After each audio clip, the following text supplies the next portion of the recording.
Прийшли окупанти до нас в Україну, форма новенька, воєнні машини, та трохи поплавився їх інвентар. Байрактар, Байрактар.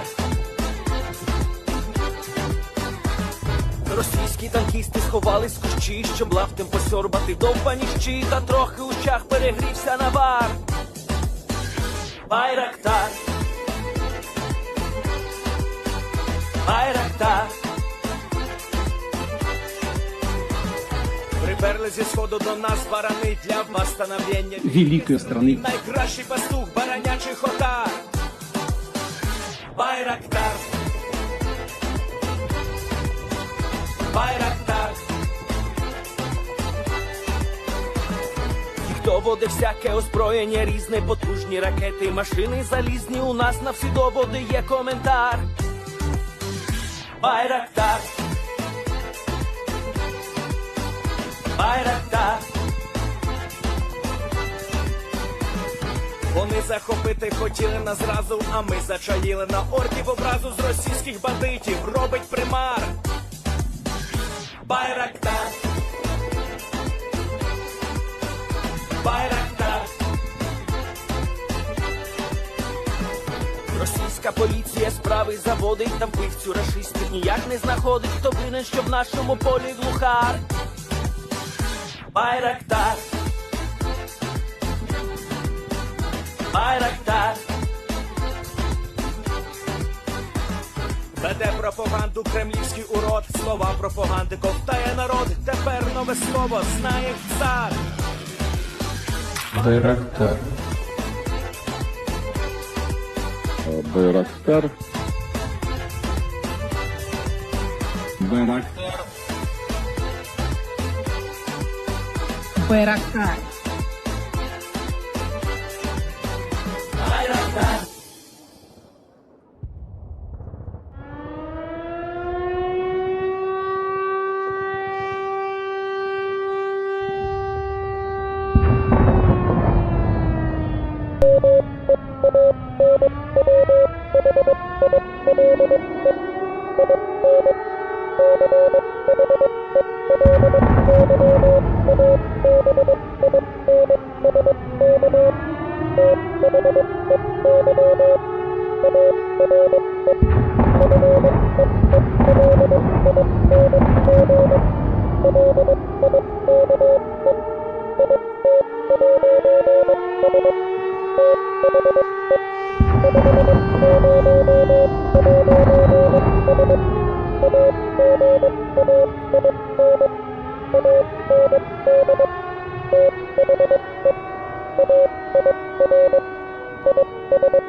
Yes. The Leaf Street Army sends its regards.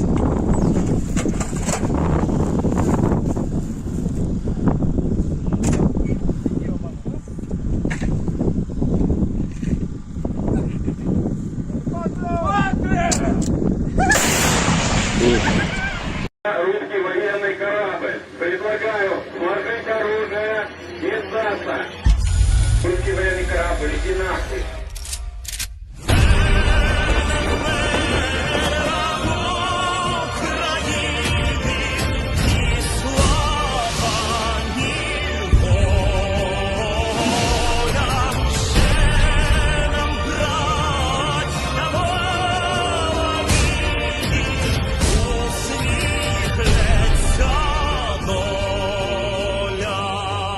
Світ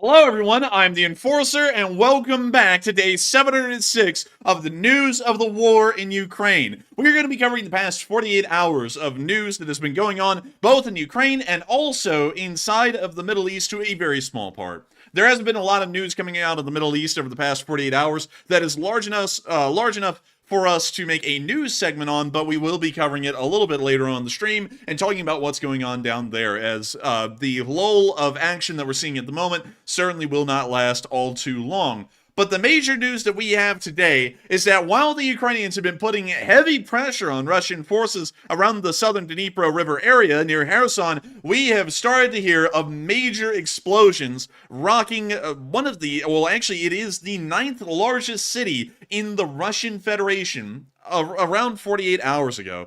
The damage, from what we understand, has actually been very significant. The power has not been restored, and the explosions could be seen not just in the city of Chelyabinsk, but even in the surrounding areas as well. I'm going to be taking y'all to that video real quick because it is probably one of the biggest explosions that we've seen this deep into Russia. To really quickly give y'all a little bit of background information, however, before we get into that video and watch that explosion happen, the city of Chelyabinsk is the ninth largest city in the Russian Federation. It is just around, I believe, 80 miles south of Yekaterinburg, and let me make sure to measure that, just to make sure. It's actually around 100 miles south of Yekaterinburg, and I believe it is a whopping it is around 1,000 miles away from the Ukrainian border, the 1991 border, not the current border including the front line. It is very deep into Russia, and in fact, it is so deep into Russia that it's technically in Asia. This dark green strip here that you see spanning throughout the entirety of the Russian Federation from north to south is the Ural mountain range. Probably one of the largest mountain ranges that is within the Russian Federation. The Caucasus mountain range is also one of those as well. This mountain range divides the continental area of Europe from Asia, and so crossing over this mountain to the east, you are technically inside of Asia at this point. But here in the city of Chelyabinsk, all the way across the Ural Mountains, and technically in Asia, a massive explosion rocked the city today. And I'll be showing y'all the clip right here. This is the only video that we were able to get of this massive explosion that happened, and I'll be showing y'all it right here. So here's the clip. You can already see that once the video had begun, there was already an explosion underway. And what you can see right here, a pretty impressive light show, and then darkness. And we can also see it from another angle over here.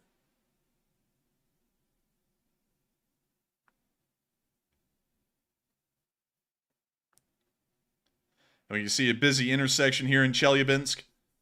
And we can see the explosion once again out there in the distance. But one thing that's very interesting to note about this is that, from what we understand, it is a substation that is exploding.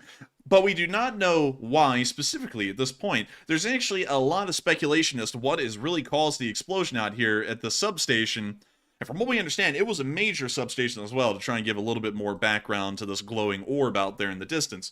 According to what we understand, this thing was providing, the substation, was providing distribution of power for nearly 30% of the city of Chelyabinsk. And Chelyabinsk, as a city, has around 1.03 million people living in it, or 1,030,000 people living in it. It is a very big city, even by Western standards. This is one of the largest. It is the ninth largest one in Russia. That explosion currently has left about 250 to 300,000 Russian citizens living in Chelyabinsk without any sort of power. And from what we understand, the power has still not been restored at this moment because the substation damage was still so severe, it has not been repaired right now. This is bringing up a lot of questions as to what really happened in the city of Chelyabinsk. Was it a Ukrainian drone attack that somehow now has taken the record for the longest range attack in Ukrainian history, hitting the substation in that city and knocking it out? The longest range drone attack that we have seen from Ukraine so far occurred on Ust-Luga, which is about 550 miles away from the front lines. The other attacks that got pretty deep into Russia were towards Ryazan, and Ryazan was around a 300-mile attack, and we also saw another attack occur on the Ingles air base near Saratov, which is about 400 miles. And so at this moment, Once again, the farthest range drone attack we've ever seen the Ukrainians conduct is the one on Ust-Luga at 550 miles approximately. And so saying that a Ukrainian drone attack was able to now double the range of their longest record-breaking drone attack and then cross 1,000 miles of Russian territory undetected, hit the substation in Chelyabinsk, and knock out nearly 300,000 citizens' power in the middle of a freezing winter,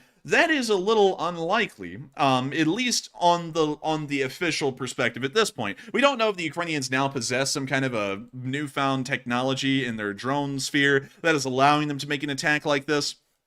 But another equally likely idea, or a more likely idea, is that this was the action of pro-Ukrainian partisans, either Russian citizens, or it could have been Ukrainians themselves, because there actually are a couple of Ukrainians that have been quietly roving around, very secretly for the most part, as far as the Russian government knows, throughout Russia, and have been conducting partisan attacks on behalf of the Ukrainian government, and making sure to try and knock out as much of the Russians' infrastructure and war abilities as best as they physically can. So it could be anything. But beyond that, we're not really sure if it is a Ukrainian attack or not at this point. And it could have also been a couple of other minor factors, but the truth is that electrical substations do not have problems like that in such fantastic fashion normally, even in Russia. It is very rare to see something like that occur. And so we are believing at this moment that this was some kind of a partisan attack that led to the knocking out of a third of Chelyabinsk's power grid. But beyond that, I gotta say, very, very interesting to watch unfold. And not only that, it's once again showing that even major cities deep inside of Russia, over 1,000 miles away from Ukraine, are not safe from Ukrainian partisan attacks or attacks from the Ukrainian government, one or the other. But many people have been posed the question of what these explosions in Chelyabinsk are coming from. And I have asked y'all if they're coming from Ukrainian attacks. And to be honest with y'all, Ukrainian partisan attacks are kind of being counted as Ukrainian attacks. So even if they aren't official armed forces of the Ukrainian government and they're just acting on the behalf of the Ukrainian government or acting as partisans supporting the Ukrainians, I'm considering that to be a Ukrainian attack. Almost half of y'all said yes, they were the ones who certainly conducted that attack on Chelyabinsk. The other amount of y'all, really almost the other half of y'all, said maybe, and then a very small amount of y'all said no, the attacks did not occur from Ukraine, and that was like 1 in every 10 of y'all. So it seems like the overall majority is leaning towards this is most likely a Ukrainian attack, and hopefully this attack will have some pretty interesting consequences on Russian war efforts. Russian war efforts are more so the important thing to attack, especially when we're talking about hitting power infrastructure, because we have to remember that when power infrastructure like that is knocked out, especially at this time of year, it could plunge hundreds of thousands of people from slightly livable conditions into practically freezing to death. And that is something always to keep in mind and to remember, is that if this was a Ukrainian attack, while it is also probably going after Russian war industry, it could end up unintentionally killing Russian civilians. So that's something that needs to be kept in mind when we're talking about that attack. But still, regardless, it is a feat if the Ukrainians were the ones behind it to attack the 9th largest city in Russia over 1,100 miles away from the Ukrainian border. But really quickly, I actually want to tell y'all a little bit more about this area of Russia.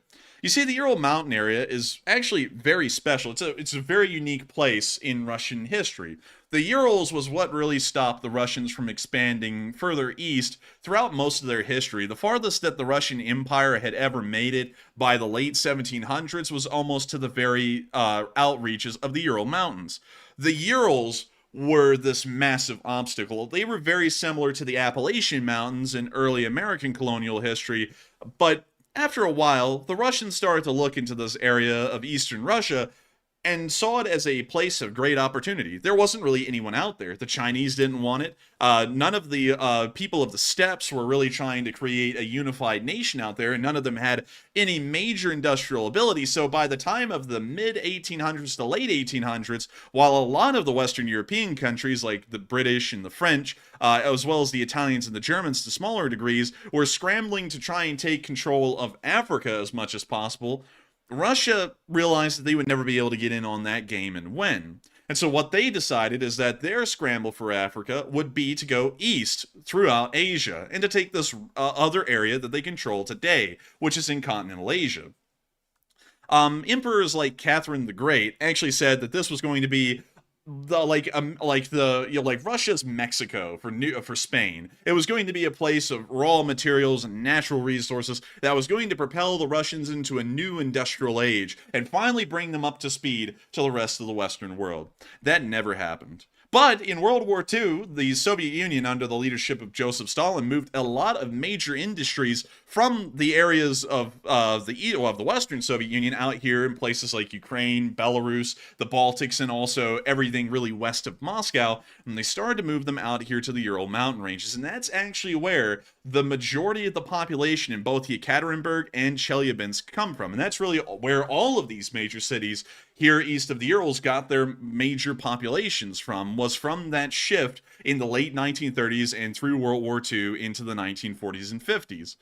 Beyond that, however, this also was a very interesting place for something else that was quite important in late Soviet-era history: the invasion of Afghanistan in 1979 to 1989. While the area of Chelyabinsk and Yekaterinburg is actually a pretty good ways away from Afghanistan, these kind of served as jumping off points for Russian forces, or Soviet forces more so, as they shifted through the area of Western Russia and on down towards through the Stand Series countries, and then finally across the bridges that led into Afghanistan itself.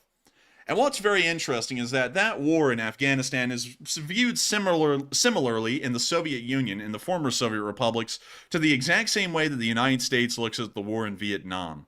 It was a war where innocent lives of their young children were lost, and it almost seemed to the public that no real gains had been made and the war was for absolutely nothing.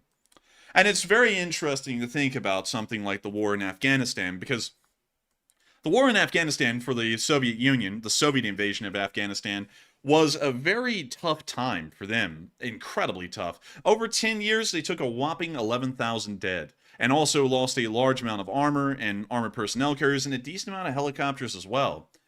But oddly enough, what's even crazier is that while the war in Afghanistan, or the Soviet invasion of Afghanistan, is almost looked at as this far-flung away war that doesn't really affect anyone in the former Soviet Union, or even anyone really in the world, there is one person that apparently was affected by it a great deal: Vladimir Putin. It was very interesting today because someone made a video montage of old Soviet Union propaganda clips speaking about the Afghans and why the Soviet invasion of Afghanistan was a reasonable conclusion by the Soviet government, and then that is compared side by side with President Putin talking about the justifications for the invasion of Ukraine. I've got to show y'all this because this is absolutely wild to see that the statements from the Soviet Union in 1979 and the statements from Vladimir Putin in 2022 were literally identical. I'll be reading the translations at the bottom of the screen, but y'all will start to see the exact lineups of Soviet propaganda and what Putin used to justify the war today, almost like he took it straight out of the Soviet propaganda playbook. But here's the clip. The Soviet Union introduced a limited contingent of its troops into the territory of a friendly state. Then this is President Putin's words: a special military operation. In the 1980s, the Soviet Union said weapons from the US and other NATO countries continue to flow towards the borders of Afghanistan. President Putin then said in 2022, Western weapons are going to Ukraine in an unending stream.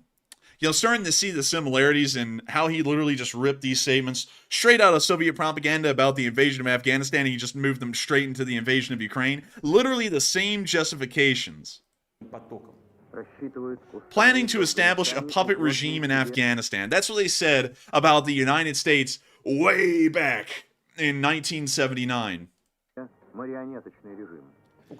President Putin said in 2022, Ukraine is reduced to a colony with a puppet regime. Literally the exact same thing that was said about Afghanistan. You know what's actually interesting, and I'll tell you all a little bit more context about why the Soviets invaded Afghanistan. At the time, there was a bit of an issue because Afghanistan, technically before 1979, was led by a man named Hafizullah Amin, and Afghanistan was under a semi-socialist republic a governance system. But that's a little difficult to explain, because if you ever look back during the Cold War into the Middle East, a lot of the Arab states, or really just any of the Middle Eastern or even Central Asian states that weren't under direct Soviet control, all kind of leaned in a socialist direction. But that's a massive thing to go into, almost a book to go into, because after and let me think, let's see, after the Sultan, the position of Sultan was destroyed, which was kind of the head of the Islamic faith inside of the Ottoman Empire from Ataturk. It kind of threw the entire Middle Eastern world into this weird moment of what the hell are we? And so a lot of them tried to figure that out, and a lot of them from the 1950s onwards into the late 1970s and early 80s kind of decided that socialism might be the new way for Islamic countries to go forward. But the problem is that the socialists inside of Afghanistan, they were in charge under Hafizullah Amin, weren't really getting along well with the general public, and there was actually a rising dissent in Afghanistan against socialism and trying to go more so towards a traditional mindset, or a more radical mindset, we would call it nowadays, of Islam. That was largely a natural movement on its own, but the Soviets were getting very concerned because the Soviet Union had a very loose control over the stand-serious countries here in the southern part of the Soviet Union.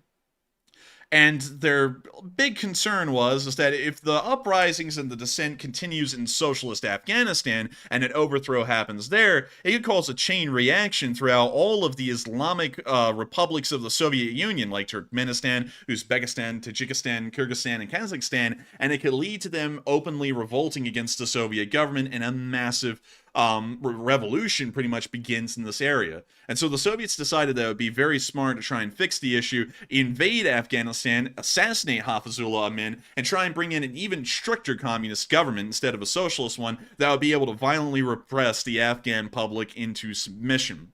That entire idea ended up failing. It took them 10 years to conduct an absolute failure, and also another thing to explain, because it all kind of comes together once you really hear the whole story. The U.S. was very concerned. We actually had nothing to do really with Afghanistan before 1979 in any major way, but after 1979 we were incredibly concerned about what this could mean for the Western world going forward, because with the Islamic Republic of Iran just forming around that very same time the Soviets invaded Afghanistan, and now with Afghanistan being invaded, it seemed like this entire area of Central Asia was going to become Soviet aligned, which was very concerning.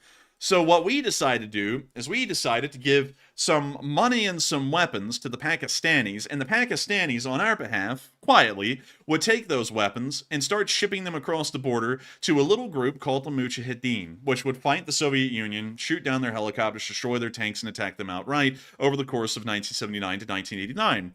After the Soviets withdrew in 1989, this group of fighters called the Mujahideen had a massive amount of weapons from the United States, a massive amount of weapons that were abandoned by the Soviet Union in their withdrawal of Afghanistan, because believe it or not, that was wildly mismanaged, and a lot of Soviet-era equipment was just left behind in Afghanistan with no one looking after it and taking care of it.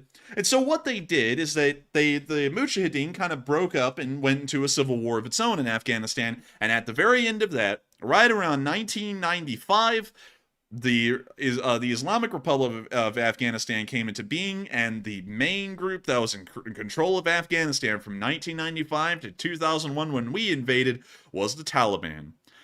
So now I think you can get a good idea of why Afghanistan turned the way it was, but it all stems back to the very beginning in 1979, when the Soviet Union used these justifications we're watching on the propaganda clip to justify the invasion of Afghanistan. And when you hear the whole historical context behind it, you can clearly see that was not the reason why they were invading, is because America was influencing Afghanistan. They were completely concerned over an entire different issue. But still, that is what the Russians used to justify the invasion, even though it was completely wrong then. And you can see them using the same completely wrong assertions to invade Ukraine. But moving on back into the clip, here's what they said in the 80s. The armed intervention of imperialism in Afghanistan. And then Putin says, nowadays, military development of territories in Ukraine raised concerns about the security of the USSR's southern borders, which is what the Soviets said back then. Russia said, nowadays, I repeat, it is moving closer to our borders. The Soviets said, considering repeated requests from the Afghan leadership for military assistance. Russia said today the People's Republic of Donbass has asked Russia for help. To act otherwise would mean to passively watch as our southern border, on territories adjacent to us, a hostile anti-Russia is being created. And also, really quickly, everyone, let me go get this guy, because a lot of y'all are telling me about some guy in the chat. Let me go find him real quick. Let's see, I haven't seen him in here. The chat is moving quickly, y'all, and I've got to say, keep it up, y'all, that's great. But, let's see here. We're trying to find him. Oh, here we go. We got him. We got him now. Thank you all so much for pointing out that bot. But the Soviets said back in the 80s, to act otherwise would mean handing Afghanistan over to be torn apart by imperialism. Russia today said, I repeat, we simply could not act otherwise. The Soviets said, dear comrades. Putin said, dear comrades. Literally a direct copy. I mean, that was literally just ripping it straight off. The Soviets said, the motherland is proud of you. Putin said, Russia is proud of you.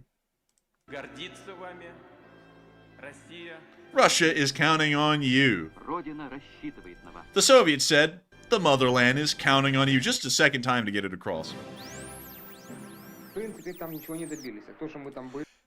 And here's something a little interesting. Okay, so the video fast forwards from 1979 when the Soviets were using the propaganda clips to justify the invasion. This is 1989. 10 years later, the Berlin Wall has fallen, Soviet troops have officially withdrawn from Afghanistan, and now the Soviets are pretty damn bitter. On top of that, a little guy came in charge in between the time of 1979 to 1989 who was called Gorbachev. Many of y'all know his name.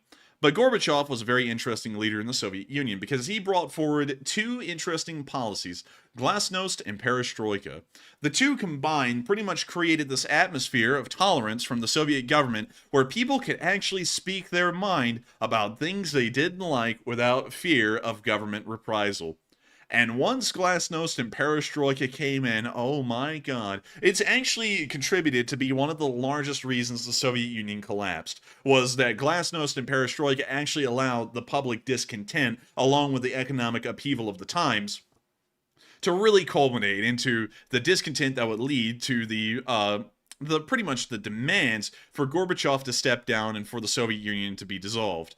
So this is during that time, and this is what the Russians then had to say once the propaganda didn't exist and people could actually speak their minds and make videos like this. Nothing was achieved here, and the fact that we were there for 10 years resulted in nothing but zinc coffins coming back. Zinc coffins and disabled people. It's a huge crime for our motherland. This crime cost the lives of almost 1 million Afghans.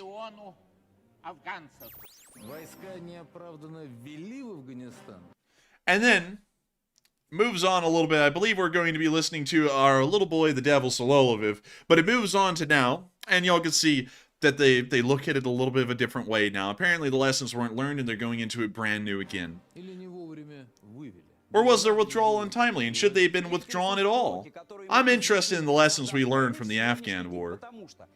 Because if there is Donbass and something is happening there, today's political leadership must go all the way. What lessons could have been learned from Afghanistan? Did we take away anything at all from there? Anything? I don't think so. I think we learned nothing from there. The same thing is happening now. We were simply left with no other options.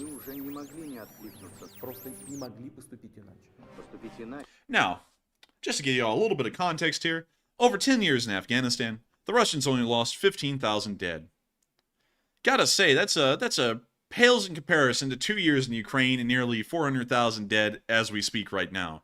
So I would say they certainly didn't learn a damn thing from Afghanistan, because if they had learned anything from Afghanistan, they would have learned about Ukraine in the first month. You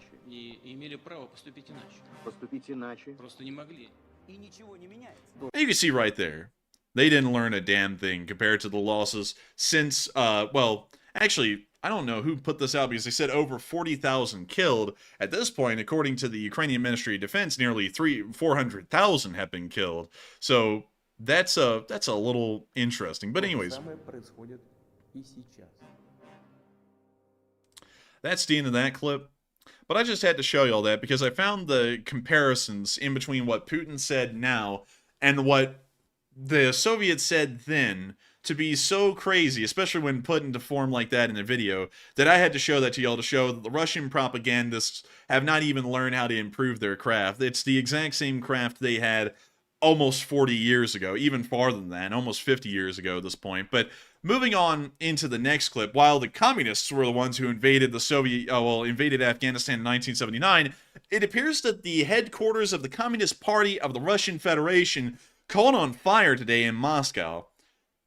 Of course, it's unconfirmed who caused the fire, but you can see smoke billowing out of the Communist HQ inside of Moscow, and firefighters all around. We don't know exactly what's going on in the building, but we can get a pretty good idea that it may have been some kind of a political attack against the Communist Party in Russia. How times have changed, really and truly. But moving on, out of the Russian news, because Russia has been one hell of an interesting place today, no doubt about it.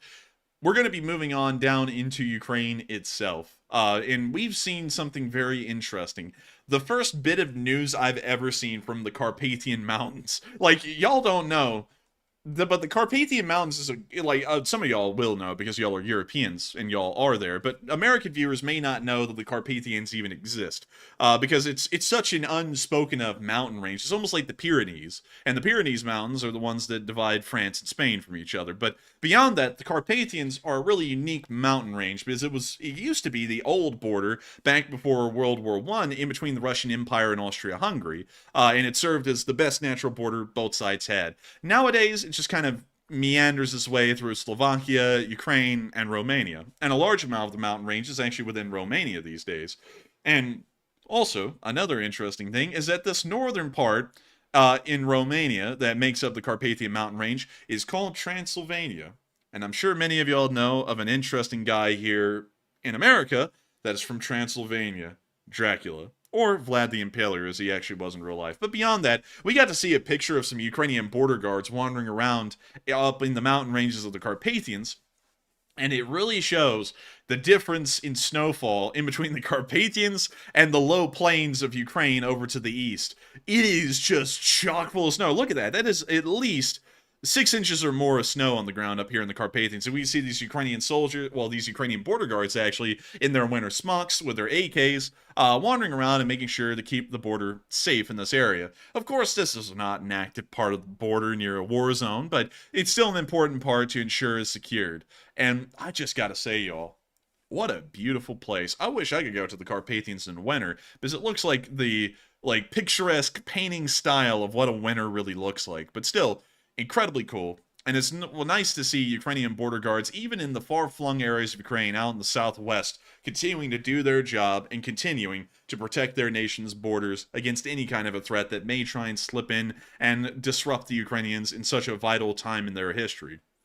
Oh, hey, by the way, speaking of borders, did y'all know that the Russians actually dropped some bombs on their own people on the Russian side of the border? We heard about that today from the British Ministry of Defense. I was not able to find picture or video evidence of this, but considering the British Ministry of Defense is reporting on this with some very accurate, very intricate information, I'm assuming that this is true information. According to the British Ministry of Defense, Russian independent Telegram news channel Astra reported on the 27th of January that Russian aircraft had accidentally discharged 2 Fab 250 unguided bombs on 2 Russian villages in the Belgrade area. The first munition landed on a farm in Postnikov, whilst the second munition landed on an urban street in the Strelitskoye village, prompting an evacuation of up to 150 civilians within a 500-meter radius. This is the 4th accidental aerial munition discharge on its own territory this month. Just in 1 month, 4 times. In total, this is the 5th overall within a year, with the earliest occasion in Belgrade City on the 20th of April of 2023. It cannot be confirmed whether such incidents occur due to poor procedures when arming the aircraft prior to sorties or poor execution by aircrew during missions. It is likely a combination of both. The increasing frequency of these occurrences likely demonstrate a degree of air and ground crew fatigue within the Russian front line, as well as exposing inadequate training. And notice that when we get the compiled stats from the MOD here, we're hearing that 4 of these failures has occurred just this month, from January 1st to the very end of the month, which is about today. Compared to over the entire year, including this January, the past 365 days, there's only been 5 of these kinds of failures, and 4 out of those 5 have occurred just within this last month. I think this is certainly starting to show that the Russians are running into some very bad training or quality issues in the Air Force, because the amount of accidental discharges by Russian aircraft dropping their bombs over friendly territory is exponentially increasing at this point compared to the entire last 365 days before this month. But still, gotta say, it's interesting to see that the Russians are having issues with accidental discharge. I hate to see it, and maybe one day they'll be able to fix it. But moving on from that, and moving on into the territory of Ukraine itself and our location unknowns, we've had some really interesting ones today. And so moving on into our first clip, we got to see a little bit of Security Group Alpha, a Ukrainian Armed Forces unit that is one of their special forces, is one of their elites, but we never get to see them much. They're also a part of the SBU, which is like Ukraine's internal security, like the FBI or something similar. But look at that loadout. I love that loadout. What a beaut, and it's just beautiful. We can see that they got the whole deal. They got the nods. They got the nice body armor, the nice camo. We can see a guy wrapped in a flag. I mean, really cool unit. It's just nice to see a little mention of some of their higher-end units, like the Alpha group here that we're seeing in those pictures. But moving on from that, we also got to see a Ukrainian soldier petting some puppies. Y'all know, way back at the beginning of the war, I used to always try and include clips like these every night. Tonight, it's a treat. And so here's the clip. We can see him petting the little puppies.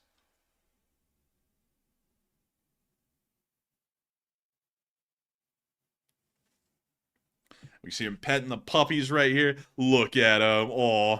And we get, oh, is that a, oh, wow. I like that. I forgot the name of it, but it's the, like, AK-style machine gun. I think it's an RPK. Let me go type that in. I'm so sorry, everyone. I should know that. But the RPK, yep, that's an RPK right there. Very cool. Haven't seen a lot of those. But we can see the soldier walking up as he's continuing to pet the puppies. And, oh, I like that little one right there in tan. That one's cute. And look at that. That was one of the attention too. But that's the end of the clip, and just showing you a cute little moment with some puppies. But moving on from that and into our next bit of location unknown news, we got to see a very long video apparently showing some Russian army issues. At least that's what the caption calls it. I'll let y'all figure out if y'all find them to be issues or not.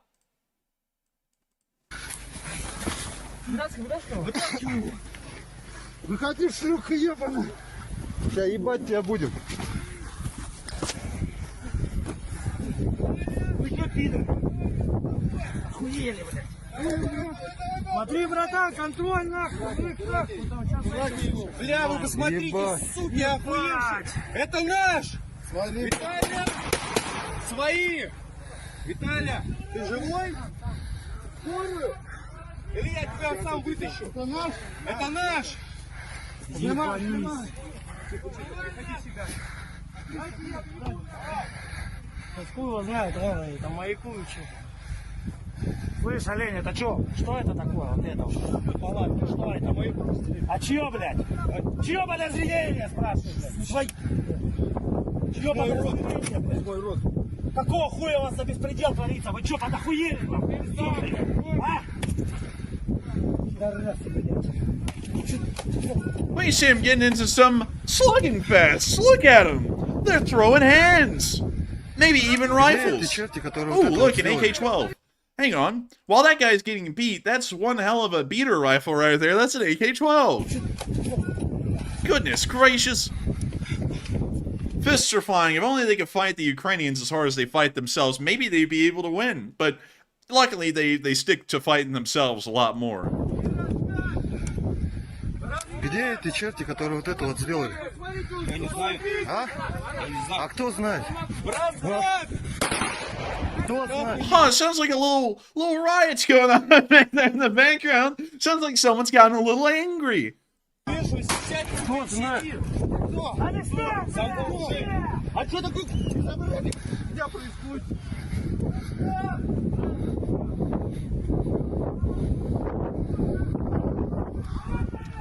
Oh, see, that Russian that was in the tent is passed out, apparently. Ебать, братан, у тебя что, нормально все? We hear more gunfire going off.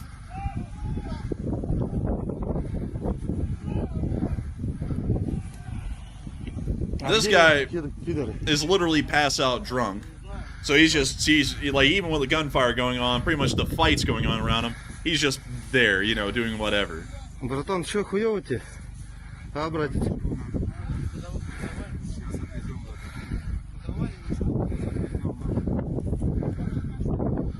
А бейсболы хоть есть какие?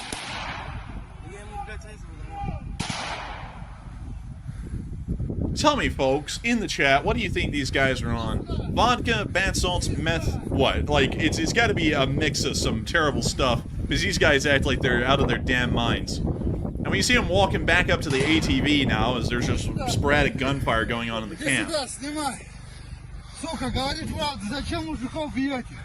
This guy's here on the ground. He's getting yelled at. С Вагнером мужиков зачем бьете? Зачем бьете? Ты что, пидоры, вообще попутали? Oh. Кто? Иди сюда, покажи. Иди сними, мой брат. Людей, This just in, folks. Everyone thinks they're on all of the above.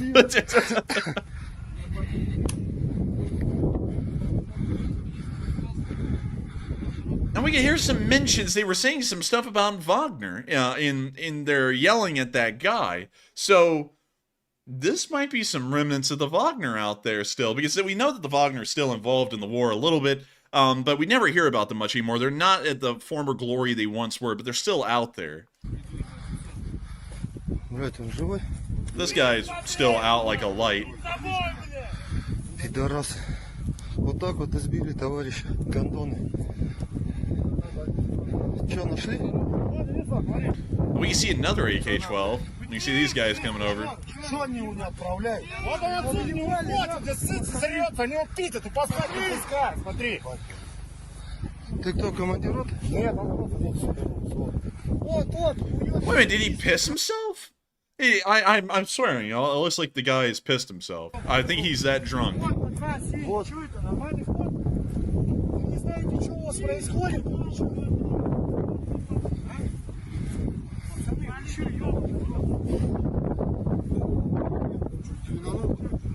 See, the cameraman's still walking around. Man is out of breath. Just walking around everywhere going... It's like, jeez, dude. Do some freaking cardio, man. And there he goes. He's off. He's running through the sand.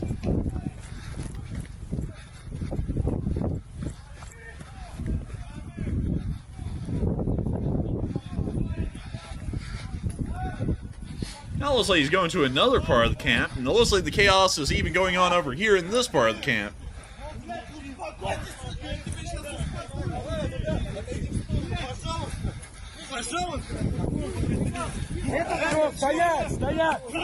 Dang! Wait a minute, that is a Wagner patch. Hang on. Wait a minute, no. That might not be a... Well, we can't really tell. Might be a Wagner patch, but we can see the anger continues in this part of the camp. Once again, they are fighting each other harder than they fight Ukrainians, which is just wild. You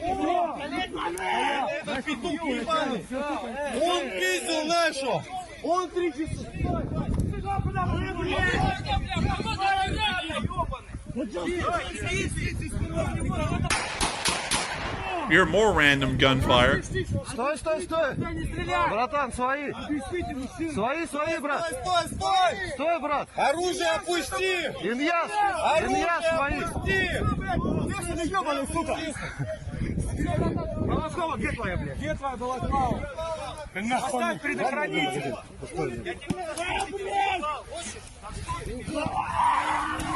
I gotta tell you, I think we're gonna have to end the clip here, because things are getting a little wild in that clip, but I think y'all are getting the idea. Sadly, we don't know when that video was made, and we don't know where it was. That's why it's in the location unknowns. It came out for the first time ever today. That's the first time I've ever seen this, and it does appear that there are some massive infightings happening at these camps.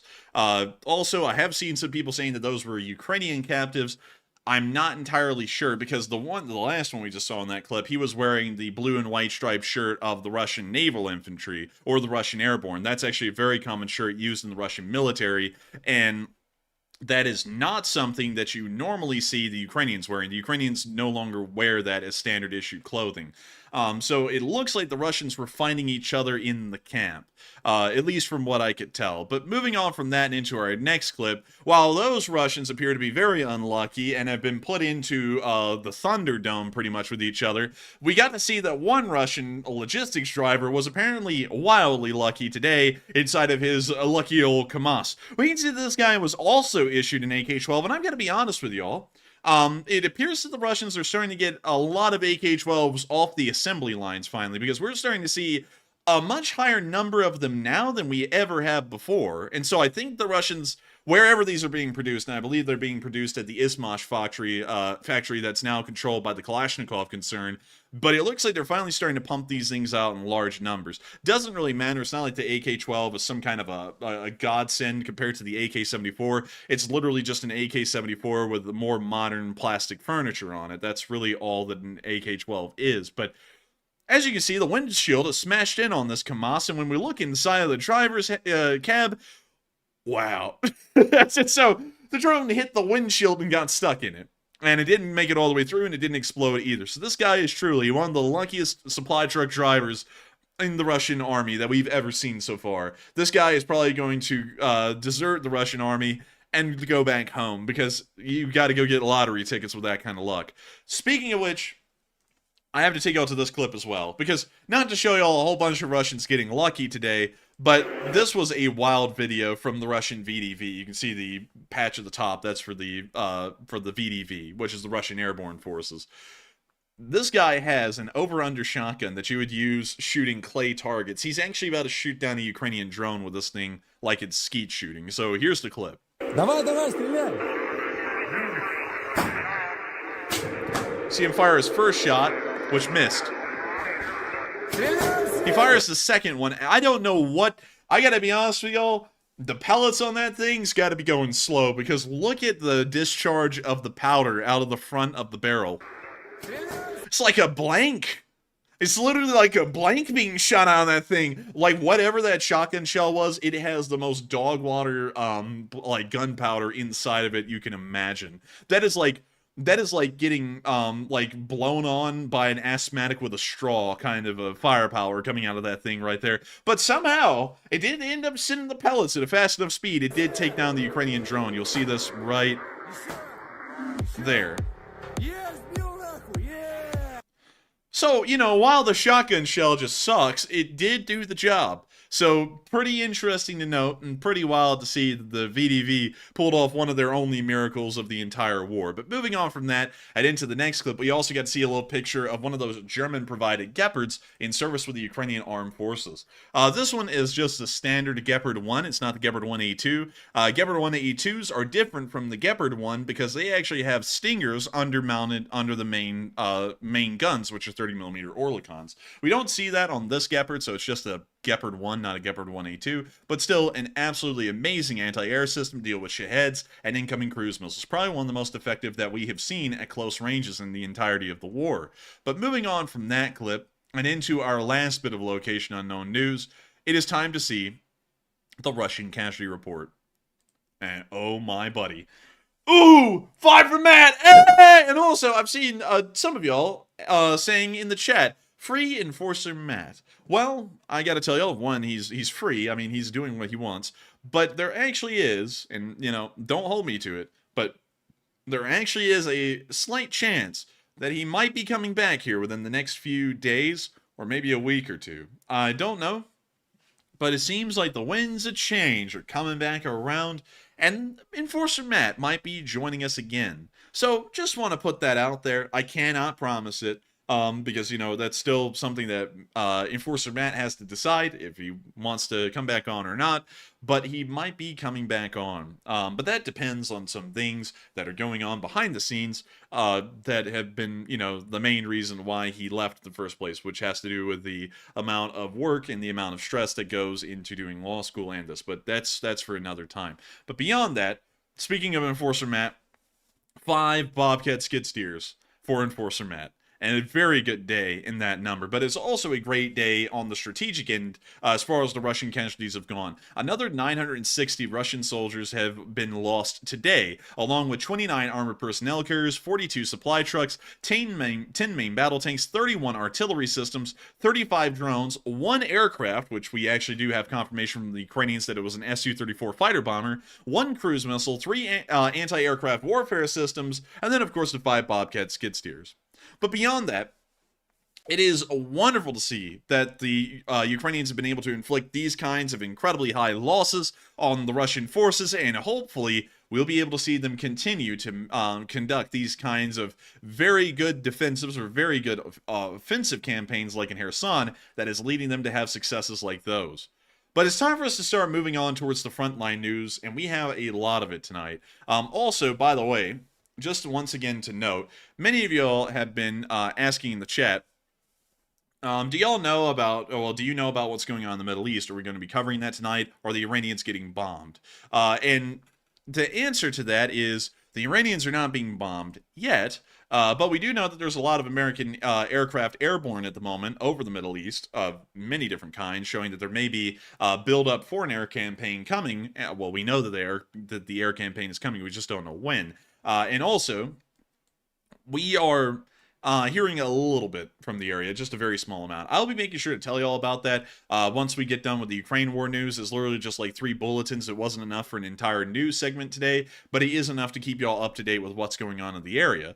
But still, beyond that, it is time for us to move on into these front lines. But before we do, I have to thank so much Rick Clay, who threw in a $50 super chat. Hey! And he said, did you know you made the credits in General David Petraeus' new book, Conflict? Congratulations. Hold up. You're joking, right? Hold up. Hold up. Wait a minute. Hang on.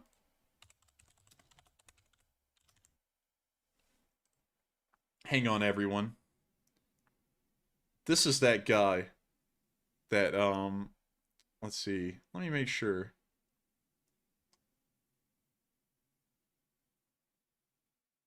Huh.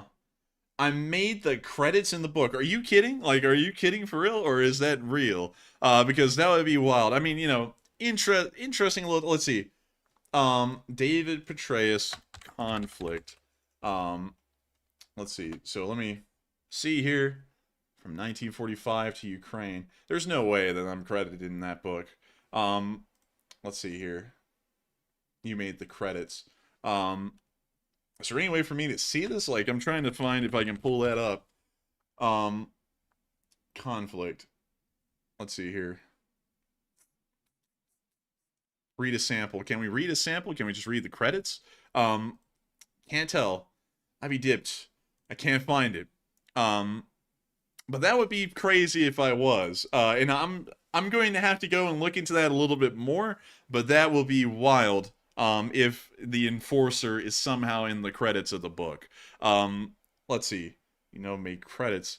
Man, I wish I knew. I wish I knew, because that would be crazy if we made it in the credits of a book of a general. That would just be insane. Honestly, I would not believe it. I would be blown away. And let's see here. I'm trying to find a bot real quick. Sorry about that, Rick. I gotta make sure to find this bot too. Let's see, vest. Here we go. No, actually, Enforcer Matt is not my girlfriend. It is your mother who is my girlfriend, and I have to tell you this, she sounds like an air raid siren. But anyways, moving on from that, I'm gonna have to look into that and try and see if I am listed as a source or a credit in that book. But for now, I'm gonna take your word for it, and that is really crazy. A very high honor to be included in the credits of someone else's book. Incredibly neat. And thank you so much for the massive support, Rick, in helping this channel keep on running and sharing that with me.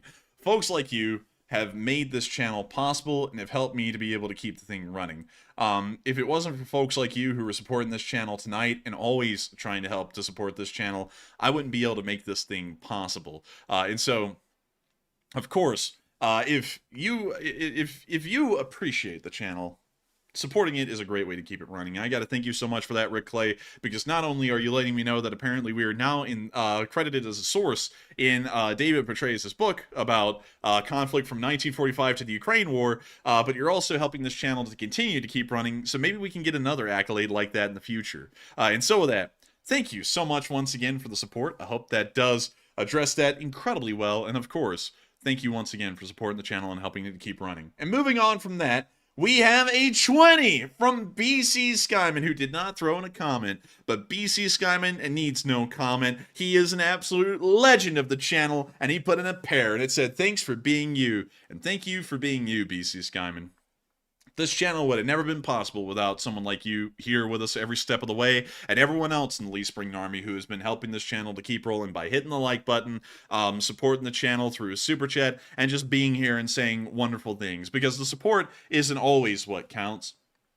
It is sometimes, well, most of the time, it's just the kindness y'all show. And I love to see it. Like Pizza Man saying we protect our forces and fellow LSA. That means a lot to me. Y'all don't know how much that means. And it means a lot to me that Robert West's mother is my girlfriend. That means a great deal to me, because it's great to know that while some folks don't necessarily like the channel, their mothers do. And so with that, I got to thank you so much once again, BC Skyman, for the support and helping this channel to keep rolling. And I hope I was able to address that well. And thank you so much once again. And moving on from that and into our last super chat of this segment, and then we're going to be moving on into the news. Truth Trooper said, "Hello from LSA Pittsburgh Outpost." Hey, hello to Pittsburgh in Pennsylvania. One of the biggest cities in Pennsylvania, and also a really cool place, because right here is Fort Duquesne, which is, I think, where the French and Indian War began here in America. It was at the Battle of Fort Duquesne. But nevertheless, I got to thank you.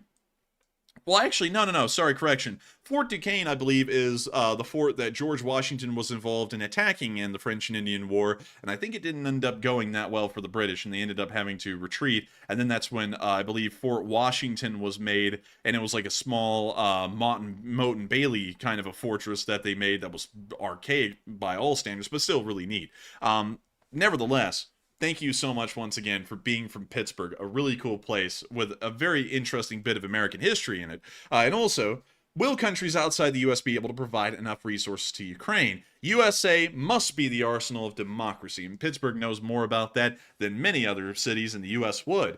Always look forward to the stream, and thank you so much, Truth Trooper, for the support. And to be entirely honest with you, according to President Zelensky, it will not be possible for the nations of Europe and everyone else in the Western world to support Ukraine without the United States. He said that just yesterday. Let's see. And also, thank you, Robert, for the kind words. But moving on from that, from what Zelensky said, U.S. support is the support. While European support is as influential, important as any other, American support is the lifeblood keeping the Ukrainian army alive and going. And so I gotta say, countries outside the U.S., from what Zelensky's saying, will not be able to provide the support, and I'm hoping, very much so, that the U.S. gets back into the groove of providing Ukraine with support. Of course, I can't go into the reasons why we're not right now, and it's been going on a lot longer than I thought it would be, but hopefully that will eventually smooth over and things will keep going. But that's a whole thing, you know, that we're going to have to wait and see if it's happening or if it's going to actually go through again. Because support to Ukraine is very important for strategic interests, American strategic interests. And many people here in the United States are, I don't mean to discredit representatives and senators, but some of these representatives and senators are quite ignorant on matters of governance, in my opinion. And of course, you know, my opinion can be wrong. It's only a mere opinion. But there are a lot of representatives and senators here in the United States that have no idea of governance or any idea of U.S. world strategy, and also trying to maintain our sphere of influence, which requires a decent amount of maintenance. something that I find incredibly bizarre, because some people will equate Ukraine to almost a domestic issue, like it's something similar to police reform or something like that, which is a little wild to me because it's not anything even close to being domestic. This is entirely an international grand strategy and strategic affair for the United States, and it's really tough to try and compare that to domestic issues. It's apples to oranges and something that you just can't do. And also on top of that, some people also really tie it into domestic issues and try and make this grand story where Ukraine pretty much is like ties directly into domestic politics and the hatred of certain political figures, which is a little silly because, you know, if the rumors were true about that, couldn't they just move that to another country? I mean, there are many countries out there that you could do that in, I don't know, like Switzerland or, you know, Romania or another country like that, maybe even one in NATO. So it doesn't really make a lot of sense about that. And also, DL said 90% of a politician's job is to get reelected. And you wouldn't believe that. Here in America, that is very true because the term for a representative in the House of Representatives is a mere 2 years before their election cycle comes up again. So they actually, as soon as they get elected, they're pretty much already going into trying to get reelected again, meeting with super PACs, talking to donors and supporters of their next re-election campaign. It's actually wild because they hardly ever get time in the House to focus on policy issues. It's almost entirely focusing on posturing to try and get reelected, or at least to appease super PACs and sponsors, so that way they can, more so lobbyists, so that way they can try and make sure that they have enough funding to really crush other opponents with the weight of raw funds. Something that is a bit of an issue nowadays, and I feel like an equal amount, a much greater amount of good could be done for the nation if these politicians in the House focused more so on the policy issues and actually doing good for the nation instead of focusing on doing the bare minimum to look good for a re-election. That's just my honest opinion. I see many people trying to get dead on into politics. I'm just addressing the entire situation altogether, not picking a side here, because of course that would be against my no politics rule. But beyond that, it is something of note, something very important to think about when I speak of politics. And also one thing that really makes me laugh, y'all, when I talk about that, especially the domestic situation here in the government and just trying to talk about general quality of life improvements, that would affect both sides actually equally. There's always someone who's in the comments section the next day saying, you need to stick to what you know, because I've said something that didn't completely agree with their side. And that's always so funny to me, because it's like, you know, when the war started, and people still to this day say, I have no idea what I'm talking about on Ukraine, and I still get more things right than those people. So, you know, it's like, it's like a little odd there, don't you think? But anyways, we got enough on that. It's time for us to move on back into the Ukraine war news. But thank you so much to all three of y'all, BC Skyman, Rick Clay, and Truth Trooper, who threw in super chats, and everyone else who has tonight. Because of course, and I say this a lot, and I have to say it because otherwise people may not think about it, but y'all's support does help the channel to keep rolling, and I gotta thank y'all greatly for that. Every single one of y'all who supports the channel is the only way I'm able to make this thing possible.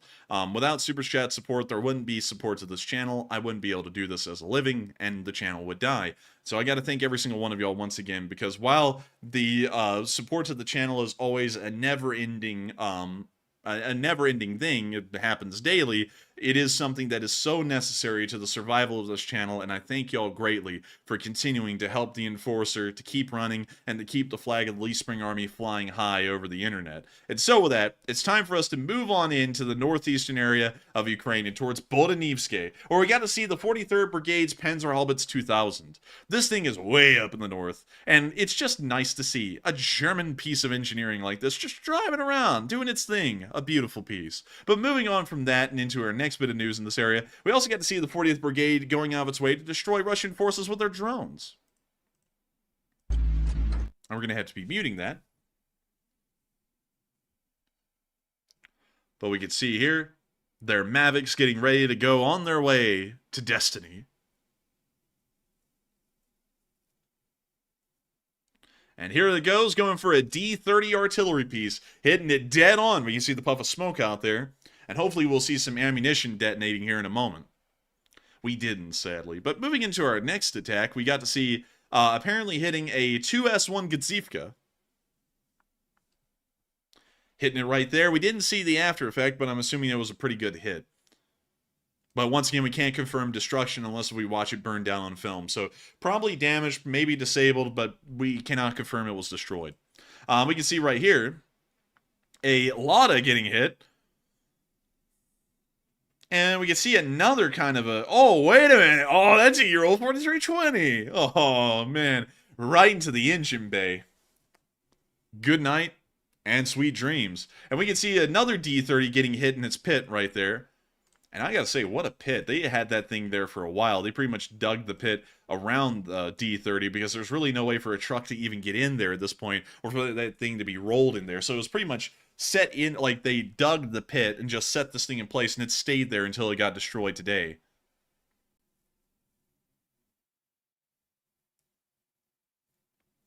We see them going for a tank. We couldn't tell what kind, but it did get hit, and we could see a fire brewing up on the outside, and the ultimate destruction of the tank is the fire is now consuming the interior.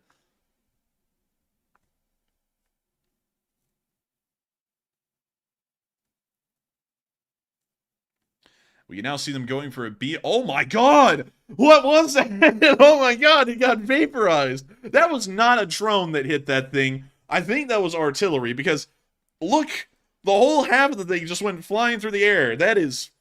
It's gone. I mean, I don't even know what the hell happened there, but it's gone. But that's the end of that clip. But once again, showing that the 40th Brigade, well, along with support from the 43rd and some other units in this area, like the 14th Chernovi-Kalina Brigade, are still continuing to fight against the Russian forces up here. And we also got some very cool pictures from this distant and so quiet battlefield. We hear nothing from this battlefield most times.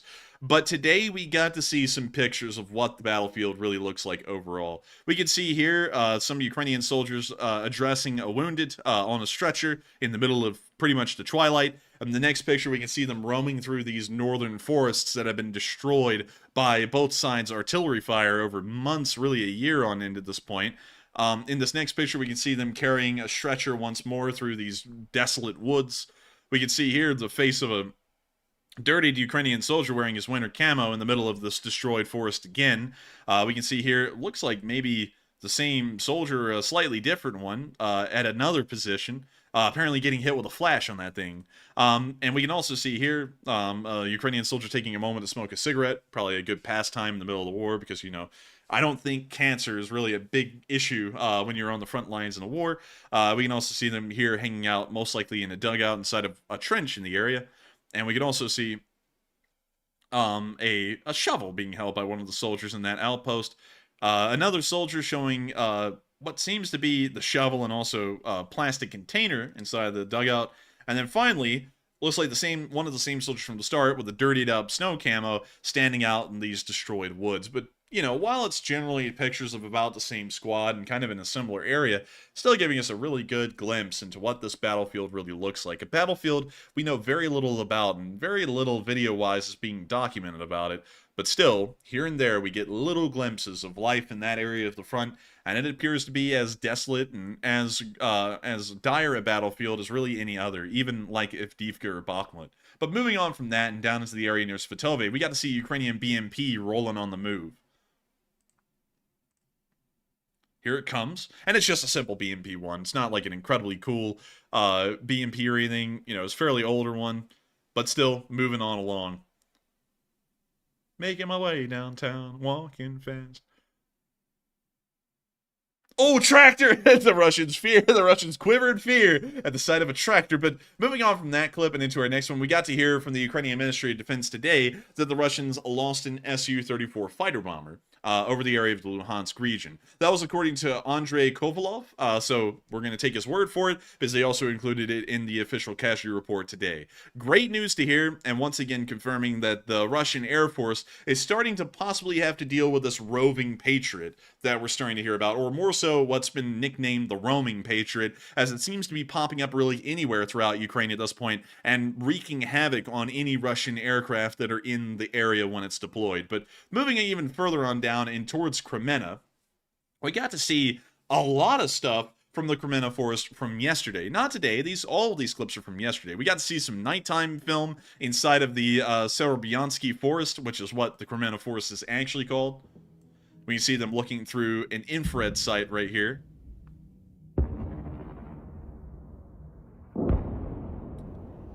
It's so eerie at night in these battlefields with just a faint flash of the artillery going off in the background, but a little glimpse into the nightlife of the Severonsky Forest. Moving on from that, we also got to see the 12th Azov, or what's been called the 12th Special Forces Azov Brigade, conducting an attack inside of the forest.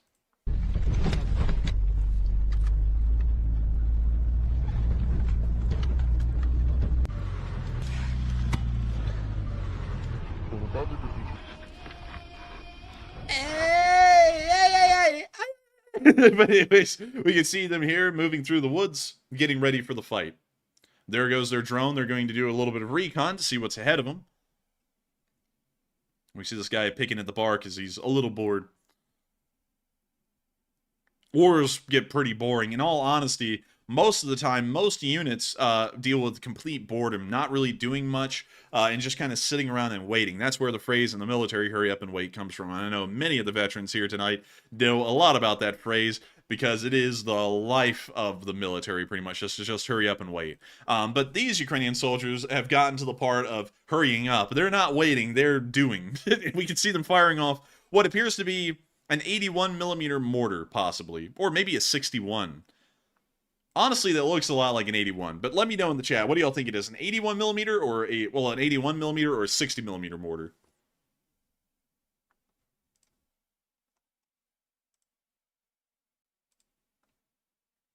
We can see them landing their drone.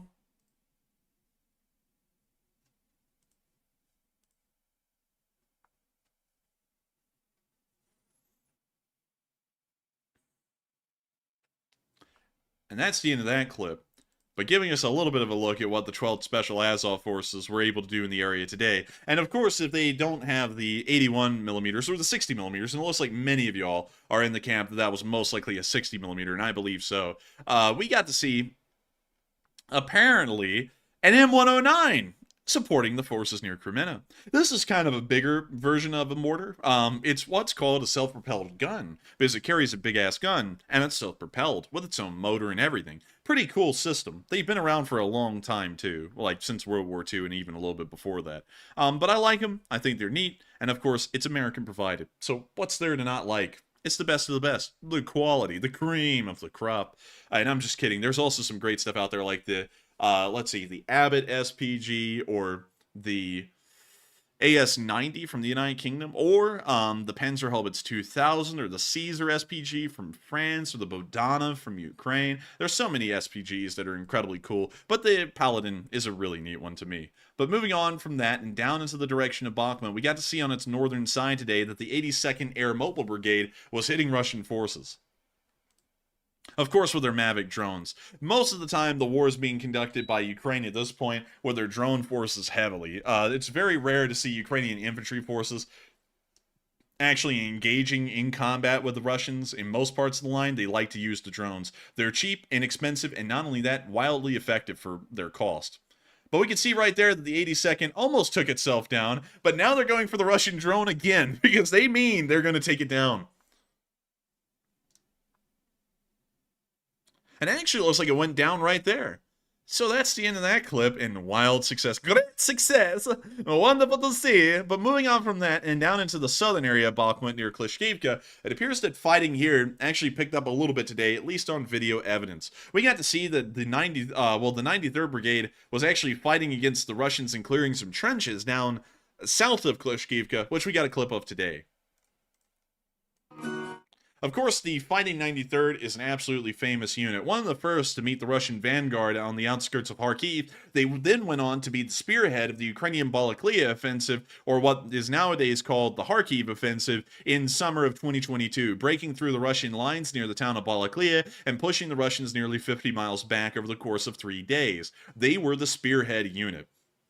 After that spearhead, they were then moved from that direction of the front line near Kupiansk and down into the direction of Bakhmut and the southern flank near Klishkivka, where they have been to this day, nearly a year and a half later. But the Fighting 93rd has never let their fighting spirit die. They have continued to be one of the top stormtrooping units or stormtrooper units of the Ukrainian armed forces. They are the most adept to close-in fighting, or more so trench warfare, and have been doing an amazing job fighting and holding this line, along with support from the 3rd Azov Brigade, which is also one of the major brigades that is currently engaged and continuing to fight on the southern flank of Bakhmut. And we can see the 93rd here continuing their trench fighting down south of Klishkivka, most likely towards the area of... I'm trying to think of the name of that town. Why can't I remember it? Let me go see. Let's see. It is Kherson. Sorry about that, everyone. I don't know why I couldn't remember Kherson.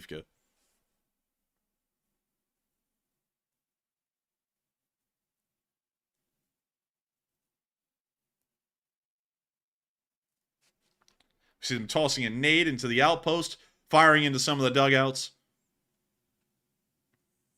It's a standard trench clearing, really. We've seen this many times, but the Ukrainians have made this impressive piece of work. The synchronization looked flawless, really something just to be mundanely looked at these days, but you have to remember that there's a lot of training that's been involved in what they're doing right here. Moving on from that little bit of news, and moving back into another clip, we also get to see that the trenches in some areas of Bakhmut are starting to get covered in ice. And it's really wild to look at. It's like tendrils of ice reaching down into the trenches. Really bizarre stuff.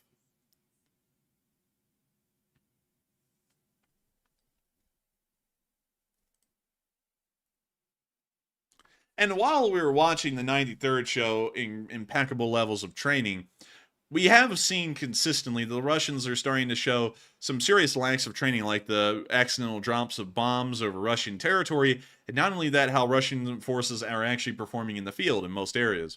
And I've been wondering, is the Russian army suffering from a permanent decrease in ability? And it appears that the majority of y'all, the large majority of y'all, say that the situation is actually very serious and they are suffering from a permanent decrease in their abilities. A smaller percent of y'all, about 1 in every 5 of y'all, think that the situation could probably be fixed. And about 1 in 10 of y'all think that the Russians are actually doing pretty good for themselves and that they probably can do even better. So it appears most of y'all are lacking a lot of faith in the Russian military's training or abilities at this stage in the war, 2 years on. But moving on down to another clip, we got to see that the 4th Rapid Reaction Brigade, the Rubish, was able to knock out a Russian signalman. This man up here just operating the phones, but next thing you know, he's on the phone to hell. There he is right there. He's running around, you know, he's scared, he's rattled. He keeps running around the platform trying to get away from the drone, but little does he know, the drone can keep going around the platform too.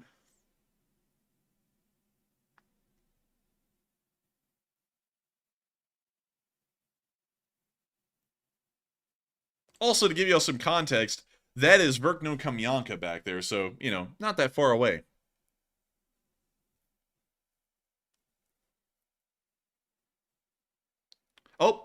Oh, he lost. He lost the game. Game over.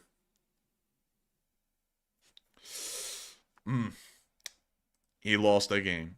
What do you say? It is what it is. But you know what he's saying? Oh man, I'm telling you, I get no respect around here. I run around a tower, and guess what happens? Oh man, they still get me. Oh man, I'm telling you. If I was running around my girlfriend, I would get exhausted before I got all the way around. Oh man, I'm telling you, I get no respect around here. No respect. Oh man. But moving on from that clip in Bakhmut and down into the area of Novobakhmukivka, we got to see some Russian anti-drone tech. I'm not even going to kid y'all. I don't know what the hell was happening in this clip, but here it is. It's a Russian KAMAZ racing down a road at like 50 miles an hour, and it looks like he's on fire. Or this is some kind of a new smoke screen they're trying out. One or the other.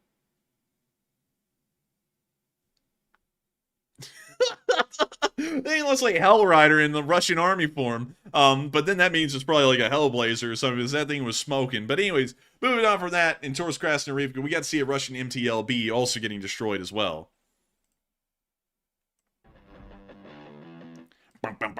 New music. I gotta give credit. While we can't play it, big credit to new music. We can see the MTLBs in the cross roads right there. And just got hit dead on by the artillery, and that's it for that MTLB. Good night, Bonzo. That is going to be a rip for that one. Rip Bozo. Absolute clown moment. Got clowned on. Just like that guy's mom earlier in the stream. I forgot his name. Robert West or whatever. His mom also got clowned on like that. And geez, I gotta tell y'all folks, with the amount of makeup his mother puts on, she could join the circus any day. But moving on from that clip and into our next one on the southern end of Avdiivka near Vajane, we got to see the 59th Brigade eliminating some Russian forces. Y'all may be familiar with the 59th at this point, having the Warhammer 40K emblem. But nowadays, they seem to be alternating in between the 40K emblem and their normal brigade emblem. So here's the clip.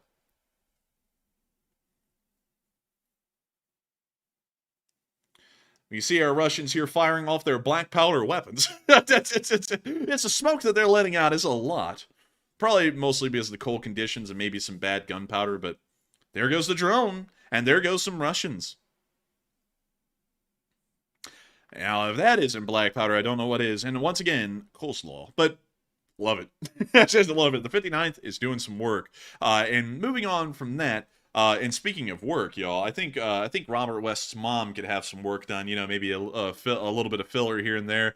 But moving on from that and out of the Donetsk area, we didn't really get a lot more news from that part of the front line. But we did get a little bit of news from the Robotny direction as we saw some Ukrainian soldiers marching to their positions, and they got us a really good look at the frontline conditions here. It appears that they are starting to have a decent thaw occurring with the snow, but it's creating those muddy Rasputitsa-like conditions that we saw during the fall of last year.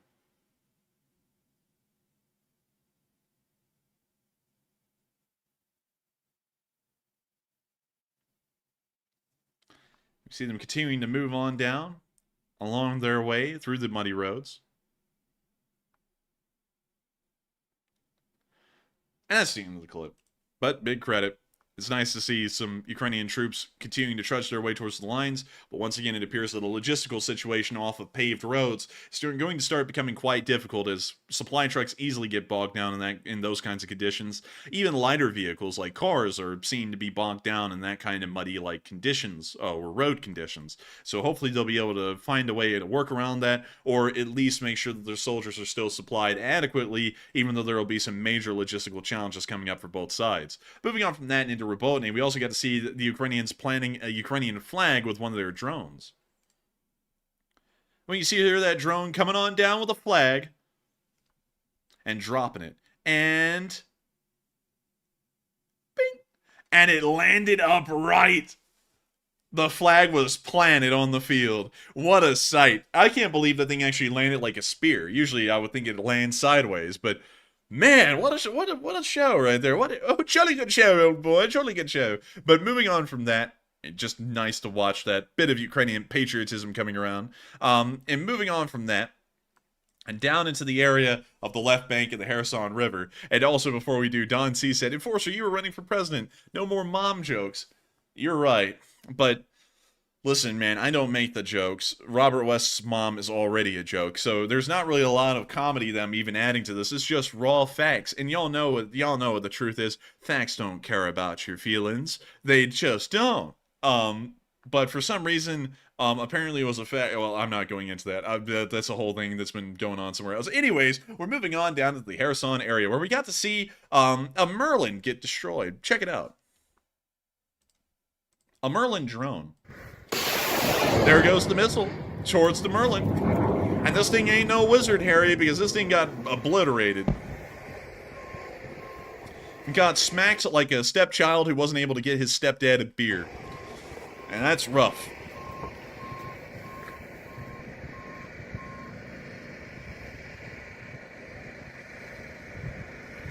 That's it. So moving on from that clip, the day started off with a nice bang, and we got to then see that a BMP-2 was destroyed just north of Oleski on the highway leading to Dachi. Here's the clip. There's the BMP-2. Here comes our drone, which is our hero.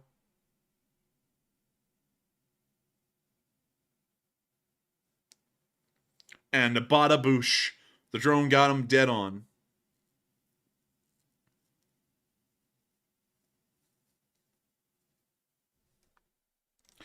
Well, just a relaxing clip to watch. Something to remember as you're just sitting there doing your homework. You can always play that in the background, kind of just as an ambience clip. But moving on from that and towards the area of Krenki, Something that y'all have been told on this channel is that there are currently two division or brigade-sized units that are currently trying to fight against the Ukrainian Marine brigades inside of Krenki. That is the Russian VDV division based out of Korsunka, and there's also another motorized brigade or division that is based out of the town of Kazachyi-Lahri and has been trying to fight to contain the Ukrainian Marine brigade, the 35th Marines, inside of Krenki. From what we understand, the motorized brigade has had a very high lack of tanks. We've rarely ever seen a tank coming from the Kazachyi-Lahri direction that doesn't seem to be attached to the VDV unit. But finally today, we got to see that this motorized rifle brigade has some kind of a tank. It is a T-55. It is a T-55, a T-55A. These things are in museums, by the way, but this one's running, and it's out there protecting the front lines of the Russian army in this area. We also got more pictures of this thing from Zvezda News. This is literally just a straight-up T-55A. This is the kind of thing that you would have seen the United States fighting or facing down at Checkpoint Charlie in West Berlin in, like, 1961. That's how old these tanks are. It is crazy to see that the Russians are having such a lack in some units of proper armored units that they're starting to bring out these ancient, almost pre-Cold War relics onto the battlefield to try and hold down some areas, or at least give some units like this motorized rifle brigade that's in Kazachyi-Lahri some supporting firepower. This thing would not do well when posed against really any other main battle tank, even later iterations of Soviet main battle tanks. This thing may have a tough time dealing with them, just because it has no optics, from what I understand. Well, it has optics, of course, but the optics are terrible, even compared to a T-72B or something along those lines. I don't even think this thing has a gun. Well, no, it has a gun stabilizer, but I think it's like one of the first generation ones that couldn't really perform all too well.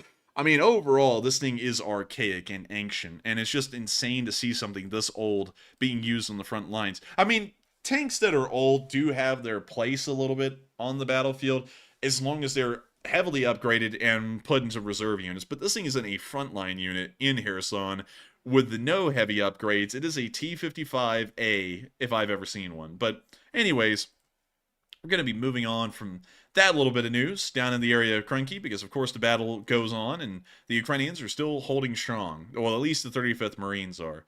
But moving on from that and up to Kyiv, it's time for us to cover the speech from President Volodymyr Zelensky here on day 706 of the war. And so, without further ado, here is the speech. I want to make sure it's not in English, and it was in English, but here is the speech.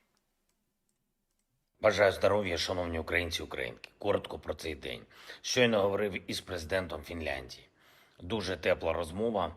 Подякував йому за підтримку України, наших людей, нашої оборони. Відзначив, як багато Фінляндія зробила для власної безпеки, історичні речі і для безпеки усієї Європи. Маємо змістовну двосторонню співпрацю, найбільшу, ніж будь-коли, від здобуття Україною незалежності. Відзначити і те, як важливо, щоб наші держави та усі наші партнери залишались надалі принциповими у відносинах в європейських і євроатлантичних структурах щодо нашого регіону, східного флангу Європи. Зустрівся із Андерсом Фогом Расмусеном. Ми разом працюємо над новою архітектурою безпеки, яка потрібна Україні, усій Європі, усій Євроатлантиці. Пан Расмусен зі своїм досвідом генсека НАТО допоміг Україні із системою безпекових гарантій. Її філософію та можливі рамки почали розробляти саме в очолюваній Расмусеном та Андрієм Єрмаком експертній групі. Зараз ми маємо вже спільноту із 32 держав, які приєднались до декларації Групи 7 щодо безпекових гарантій, а також і першу двосторонню угоду з Британією. Будуть також нові угоди. Ми зараз фіналізуємо текст кількох документів. Дуже важлива робота. І зараз пан Расмусен представив плани щодо створення нової міжнародної робочої групи, яка займатиметься питанням євроатлантичної інтеграції України, наближення повноправного вступу нашої держави в НАТО. Це незмінний пріоритет. Поступово його реалізуємо. Сьогодні ж провів нараду із Мінстратегпромом. Олександр Камишин доповів щодо результатів роботи по виробництву дронів та боєприпасів. Ми нарощуємо виробництво. Дуже важливо. Додаємо нові позиції. Триває освоєння нових зразків зброї. Вітчизняне виробництво дронів, снарядів, техніки. Це виробництво буквально нашої свободи українців і України. Бо в таких умовах, в умовах повномасштабної війни, саме сила є основою свободи. І я вдячний усім працівникам, усім працівницям нашого оборонно-промислового комплексу, які це забезпечують українську силу своєю роботою заради оборони. Я дякую усім вам. І, до речі, окремо сьогодні міністр доповів щодо виробництва далекобійних дронів. Це одне з ключових завдань для ОПК. Ще одне – наші міста, наші громади, які зазнають ударів Росії. Харківщина, Донеччина, Херсонщина, Запорізька область, Нікополь, Марганець. Дуже складна ситуація в багатьох прикордонних громадах. Але щоразу не забуваємо, в кожній громаді, в кожному місті працюють рятувальники ДСНС України, поліцейські, наші лікарі, волонтери. Усюди є ті, хто рятує життя. І я дякую кожному і кожній, хто працює саме так, заради життя. Сьогодні я хочу особливо відзначити працівників ДСНС у Херсонській області, сержанти Іван Бочаров та Микола Любченко, головний майстер-сержант Роман Попурій, а також поліцейський лейтенант Єгор Іванов та старший лейтенант Олександр Бутенко. ДСНС в Харківській області, сержант Дмитро Голосняк, головний майстер-сержант Олександр Антонів і полковник Олексій Сергієнко, а також поліцейські, капітан Анастасія Жижина та майор Артем Романько. Донеччина відмічує екіпаж ДСНС «Фенікс», майори служби цивільного захисту Едуард Аненков, Віталій Саламаха та Дмитро Дураков, а також екіпаж поліції «Білі Янголи», старший лейтенант Дмитро Соловій та Геннадій Юдін. Я дякую усім вам та вашим колегам за самовідданість та за порятунок життів. Слава усім, хто б'ється заради України і українців, хто працює, допомагаючи битись, хто працює, рятуючи людей і Україну. Слава Україні!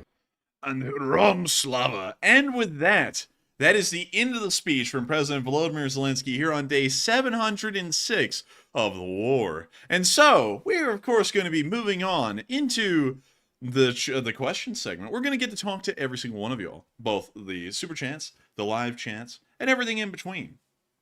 Before we do, there's something big in the live chat that I have to get back to, because one of our great viewers, the professor, has put in an answer to where in the world we were mentioned or credited in David Petraeus' book, Conflict, and it appears that he has actually a direct quote, which I am so interested in now. I feel like I have to get a PDF or something of this book and go through and look at it. But the book is like $20. But the professor said, Conflict, page 430, quote unquote, platforms such, ...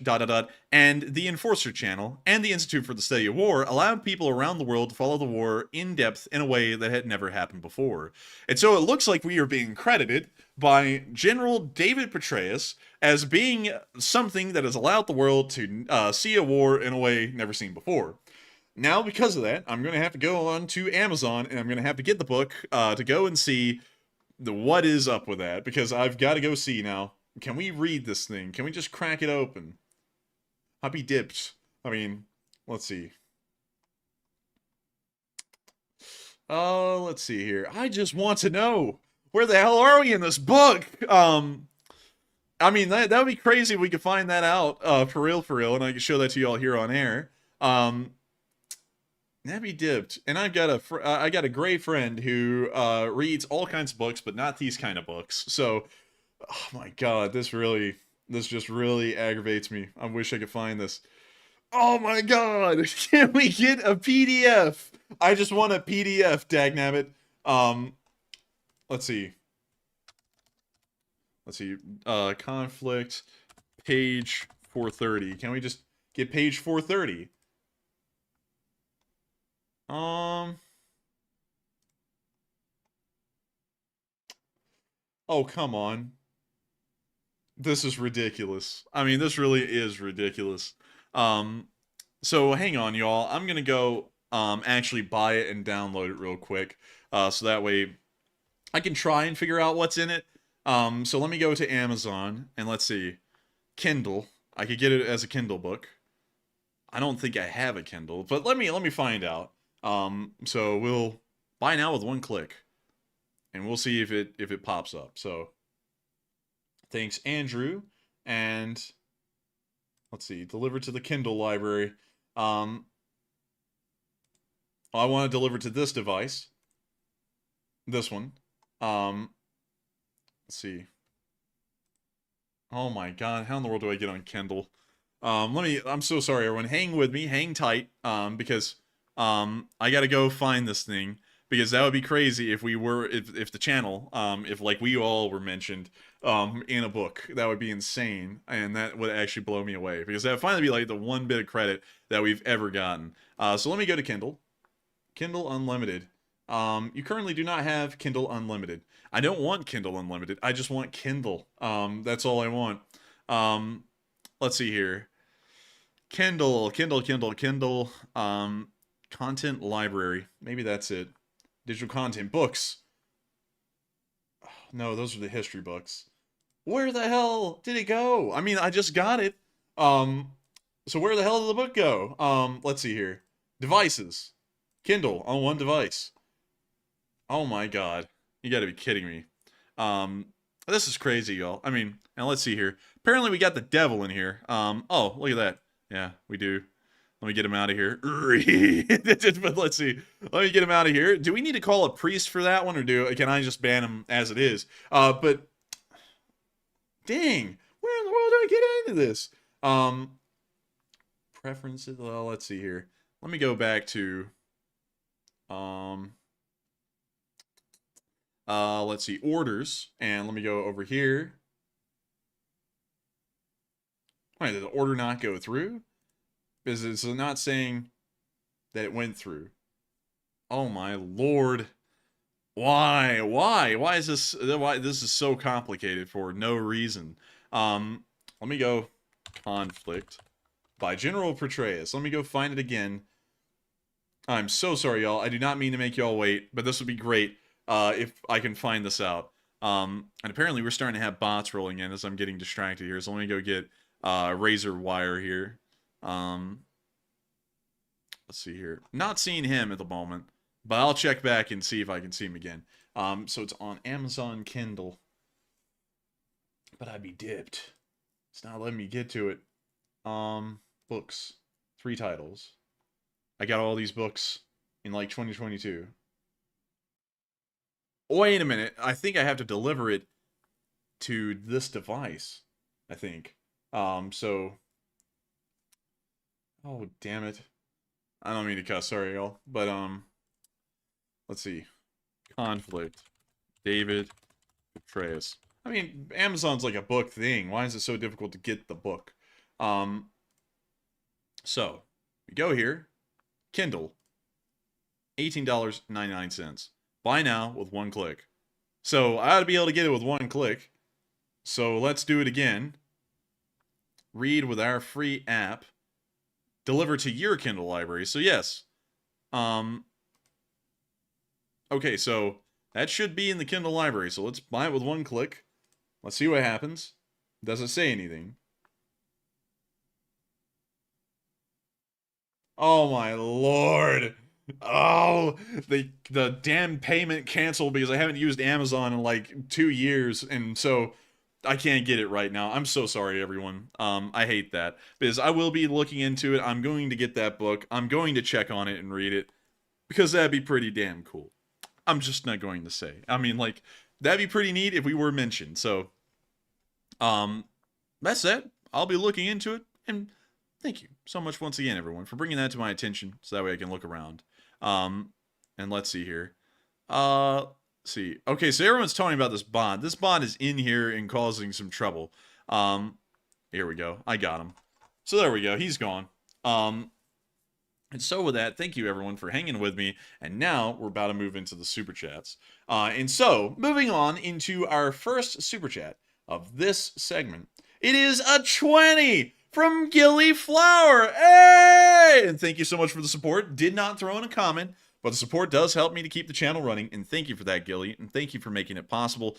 And so with that, we are on to the next one, which is from Captain Kirk, who threw in a 20, and he said, keep on rolling, LSA, and A, baby, and keep it rolling, and of course, long live the Lee Spring Army. Your support is helping the Lee Spring Army to live long. I hate to almost sound like I'm plugging it every night, but nevertheless, I do thank you so much because it is helping the channel to keep rolling. I hate to say that so much, and at this point forward, I'm just not going to say it. I hope and pray that all of y'all enjoy the channel enough to support it and help it to keep rolling, because sometimes, like nights like these, the support that comes in is of course great, and I appreciate it wonderfully, but the channel's longevity may not go on that long if this, you know, keeps going for months. But with that, thank you so much once again, Captain Kirk, for the support and helping the channel to keep on rolling. And we have another $20 super chat from BC Skyman, who once again threw in another super chat, and he put in the Shiba Inu hugging the trophy. And I gotta thank you so much once again, BC Skyman, for the support and helping this thing to keep rolling, because this channel would not be possible. And so thank you so much once again. And we are on to the next one, which is a 20 from Stephen Lucas.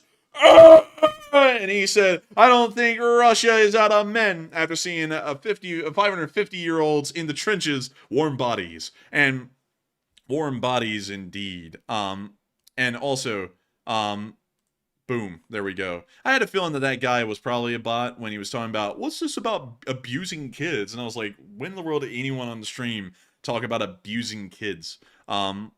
But anyways, with that, I was like, oh, okay. I was like, I can't help that you had issues growing up. None of us did. But anyways, thank you so much once again, Stephen Lucas, for the support. And I would agree with you. I don't think they're running out of people exactly yet, because they're only 55 years old. I mean, there are 70-year-olds that they could still put into the military out there, so they can't be entirely out of men. You know what I mean? But still, thank you so much once again for the support, Stephen Lucas, and helping this channel to keep on running, and certainly something to think about, and something to remember incredibly well. With that, we are now on to the next one, which is a $10 super chat from Zero J Kwan.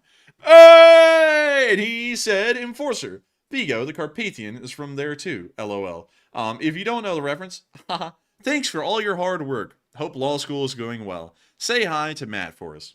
And thank you so much for the support, Zero J Kwan, and thank you for the kind words. Also, I can't believe Vigo the Carpathian is from the Carpathians. Wild.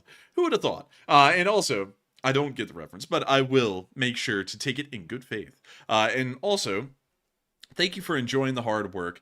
And law school is going well, but to be quite honest with y'all, at least on my end, law school is something that is torture to me. I'm having a very tough time getting through it, to be entirely honest with y'all, and it may end up here in the future that I'm once again back to doing this full time. And I know many people want me to focus on education, and also on top of that, you know, this channel, who knows how long it may last, you know, anymore. And I hate to say that kind of stuff and always sound like a doom and gloomer with that and say I don't know how long the channel will last, but, you know, things are the way they are.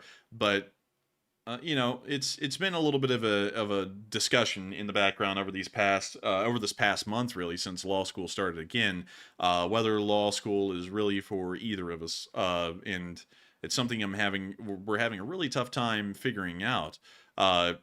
You know, of course, if law school is dropped, this becomes the full-time thing again, and I'm putting all my time and effort into it, putting out videos every single day, doing the stream every single night, and hopefully the support will continue to be high enough that this can be done for a living. And of course, with the return of Enforcer Matt, you know, then that also adds in that whole thing into the equation as well.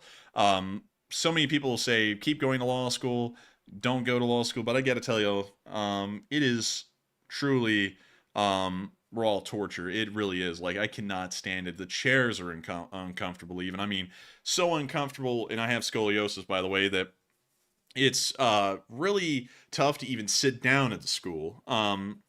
It's very expensive. I can't even describe how expensive it is. It is a brand new car every semester kind of expensive. And on top of that, in no disrespect to any professors, just in case they're watching, because a lot of them do their damnedest to make the content as engaging and interesting as possible. But I just find it so mundane and so boring, and been having a really tough time trying to get through it on a day-to-day basis. It's not that the law is bad. I'm actually quite interested in the law, but at the same time, it's a bit of an issue to try and justify going there when every ticking minute at law school feels like time wasted. Uh, that's kind of how it's been feeling at the moment. So, and a lot of people are saying it'd be sad if I put the stream over law school.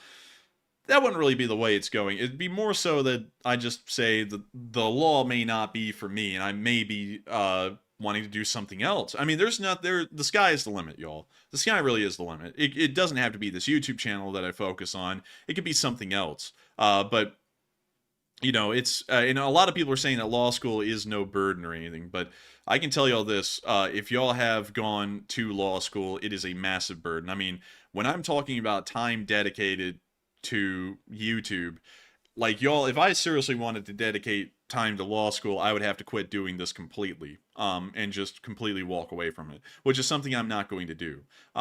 We've been at this for 2 years now. It is a very good channel. It's got an amazing community. It's got all of y'all behind it. It's something that I absolutely adore and cherish every single second, whether the support is great or not. I absolutely love doing this, and I can't say the same for law school. Today I just had enough and just left, and I went to the range for a little bit and just spent some time shooting a pistol, because it's just that tough to get through that I can hardly even sit through the 3-hour break there is in between classes and just wait for the next one. So we might actually go into this full time. So, if you see the return of Enforcer Matt, and you see that video summaries start coming out every day again, that's what's going to be going on. And oh my God, I will be getting to that in a second here, but still, thank you so much, for asking Zero Jaquan how law school is going. I want to be as honest with y'all as possible. And I hate that things sound so negative, because I remember way back in the day, and KG, I have to say really quickly, thank you so much for that. I will get to that literally here in just a second. Do not think I don't appreciate that, because I appreciate that massively. That blows me away. That's actually the largest super chat we've gotten in like 3 to 4 months. So I'll be getting to that in a minute. But I want to be as honest with y'all as possible, because I remember back in the day when y'all used to ask, how's things going? I used to be so positive, and I used to be like, oh, things are going great. It's wonderful. Life is great. And as law school has gone on, and the exhaustion of mine has continued to get worse and worse and worse, to where my mind shuts down while I'm in a car and I'm hardly even thinking about anything, rather than just looking straight forward and driving home, and then blacking out, in the middle of the day because I'm lacking sleep. It seems like all I tell y'all nowadays is just negativity. It's just, it's just gripe after gripe, complaint after complaint. And I don't like that. And I've kind of started to realize that it's been going that direction for me for a while. And it doesn't, and I have to say this really quickly, everyone. It does, if I cannot become an attorney, and if I drop out of law school, that doesn't mean that's the end of the world for me. There will always be something else that I can do, like this, or for example, apparently what we were doing here on this YouTube channel, what I've been doing here on this YouTube channel, has been good enough that it's been mentioned by the Kyiv Post. We've been listed as a top 10 channel over there. We've even been mentioned as a credit in a book by a former general of the U.S. Army.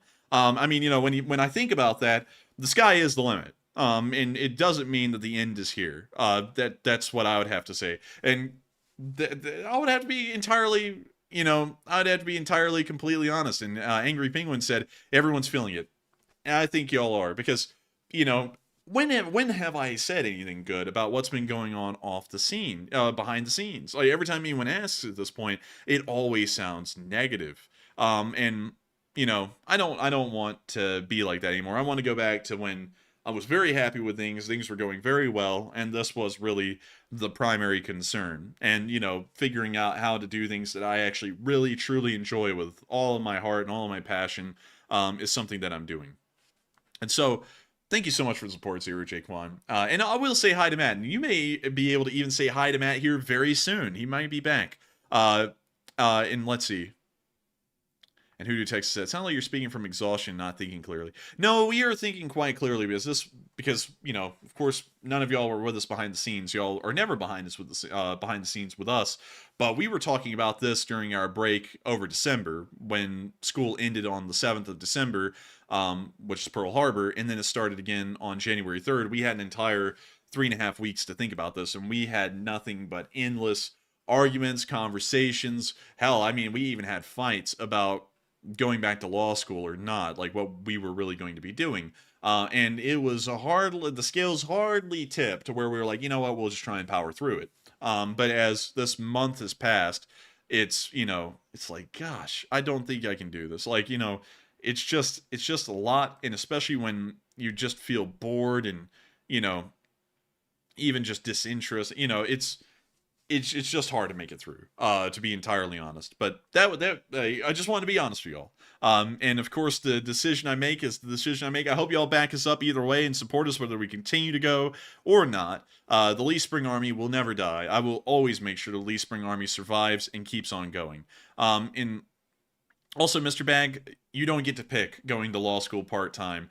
Law school tells you, like in your first year, what classes you'll go to and when. We have absolutely no decision on the scheduling, and we have absolutely no decision on the credit hours. It is max credit hours, and they just throw you in whenever they can. So you end up getting like these 2.5 hour or 3.5 hour breaks in the middle of the day every day where there's absolutely nothing to do. I knock out all the readings in like 45 minutes to an hour, and then I sit there for like an hour and a half doing nothing. You know, so that's the honest truth. And I hope that does address that well. But moving on from that, I have to address the elephant in the room. This is honestly absolutely nuts and is going to blow my mind. And I think it blew all of y'all's minds when y'all saw it come in. KG, who is a channel legend, threw in a $500 super chat. Literally the largest super chat that we have gotten in months. Like, literally in months. We have not seen a super chat that large in forever. And KG said, screw Russia, Slava Ukraini. And thank you so much for the massive support, KG, in helping this channel to keep on running.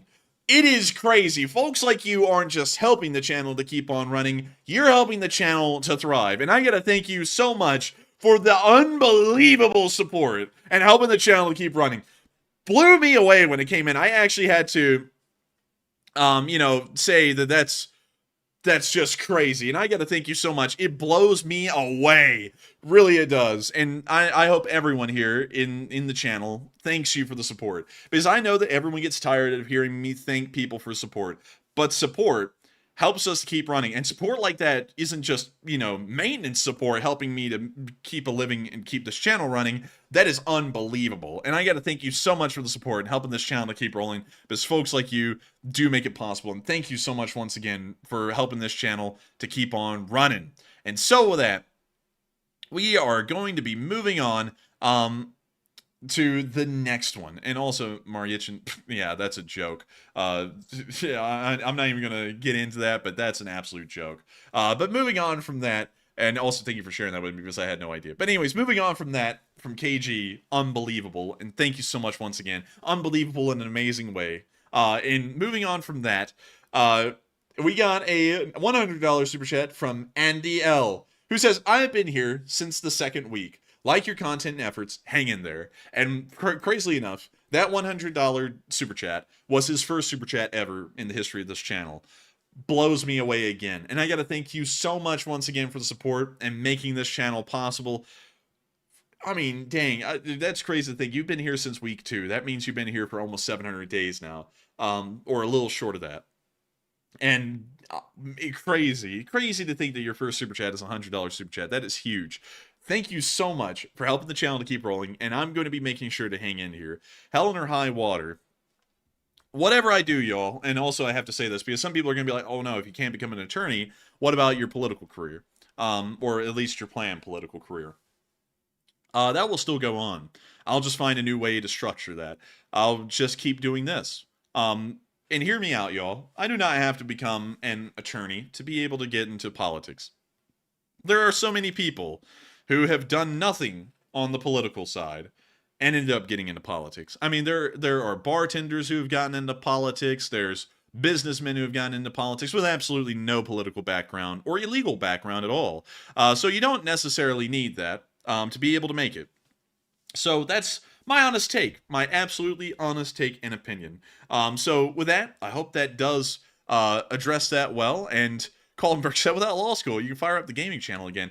Maybe. I mean, I would be happy of putting in all of my time into this.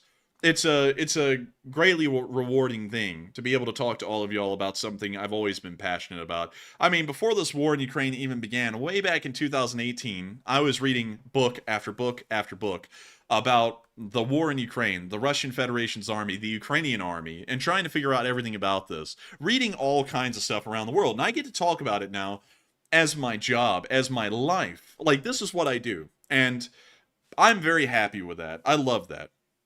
And so, thank you so much once again for helping me to hang in there, and the massive support as well. It means a lot and helps me to keep this thing rolling. And so, thank you so much once again. I hope that does address that well. And with that, we are on to the next one, which is, let's see here. It is a $20 super chat from Aaron Shu. And Aaron Shu said, you got to do what's best for yourself. Take a question from the live chat. And thank you so much, Aaron Shu. We got to do what's the best. And many people have many great opinions. And I got to say, while people are saying go to law school and some people are saying don't and just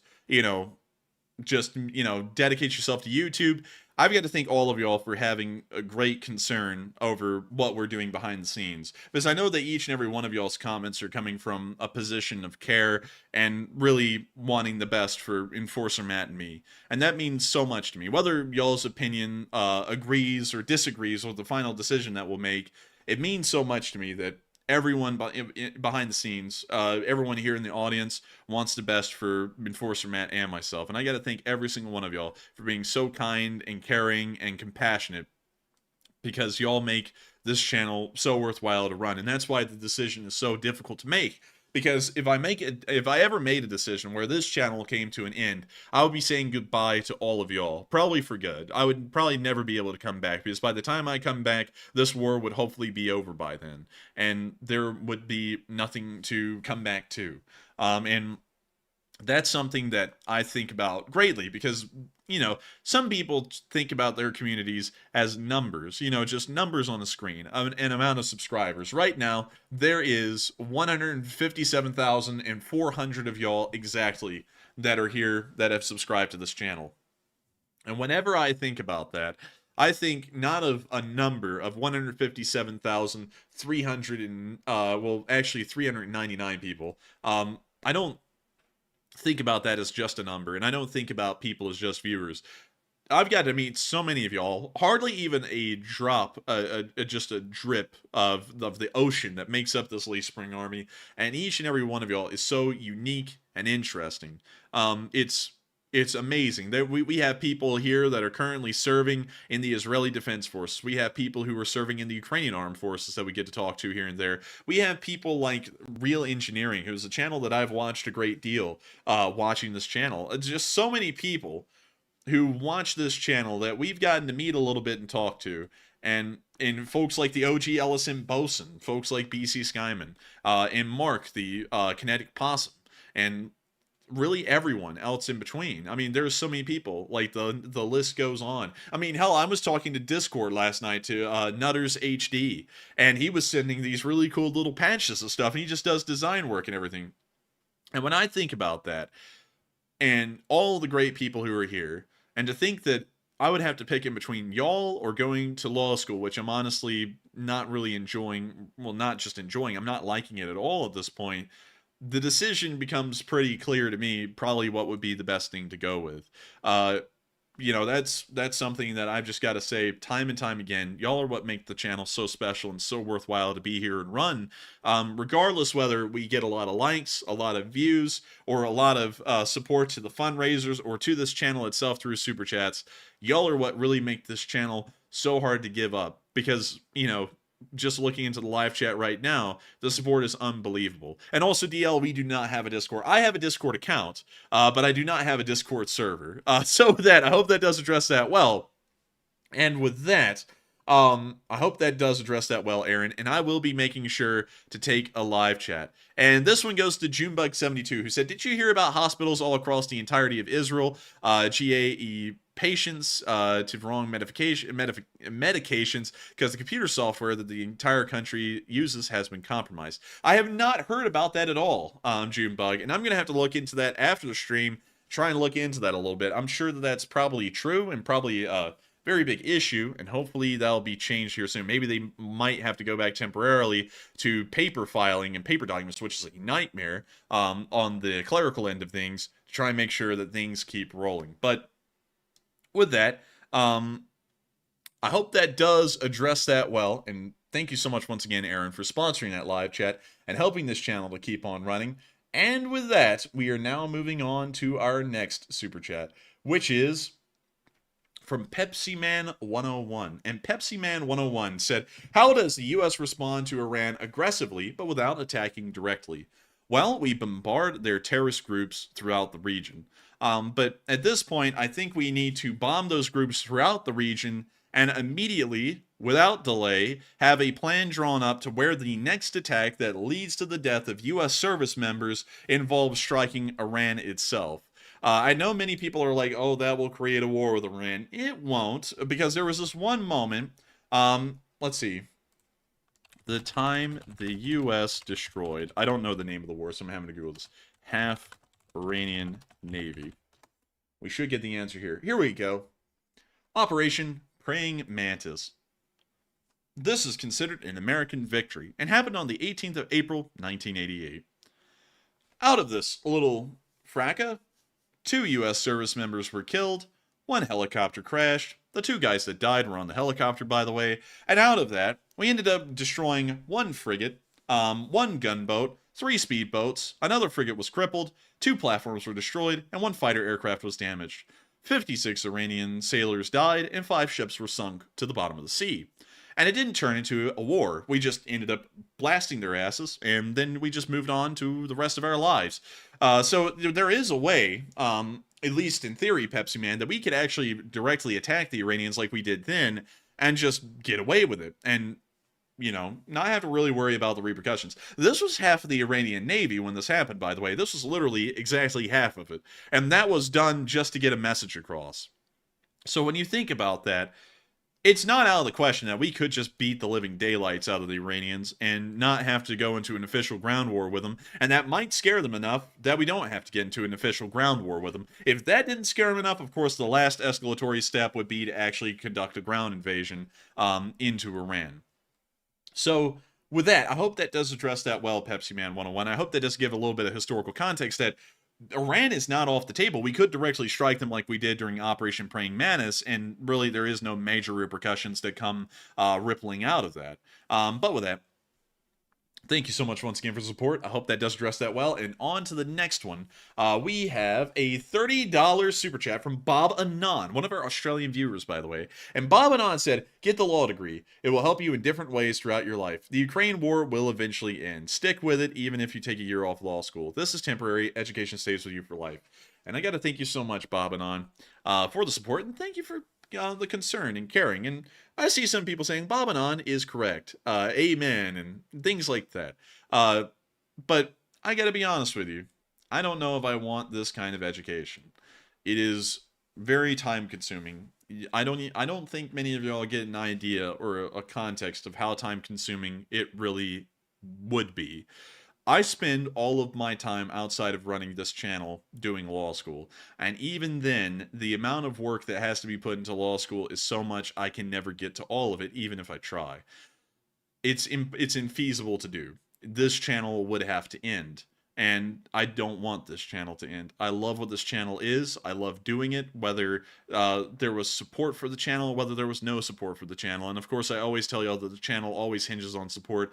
The honest truth is that even if the channel ended up not being supported, I would have a very hard time not doing this, even if it was destroying my life, because I love doing it.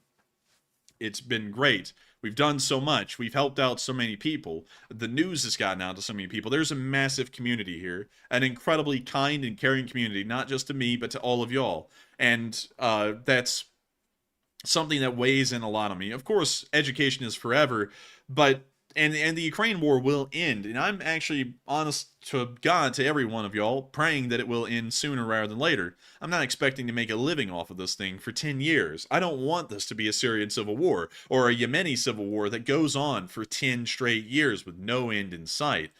That's something that I hope will never happen. I hope that this war ends at least within the next 2 years, or next year at least.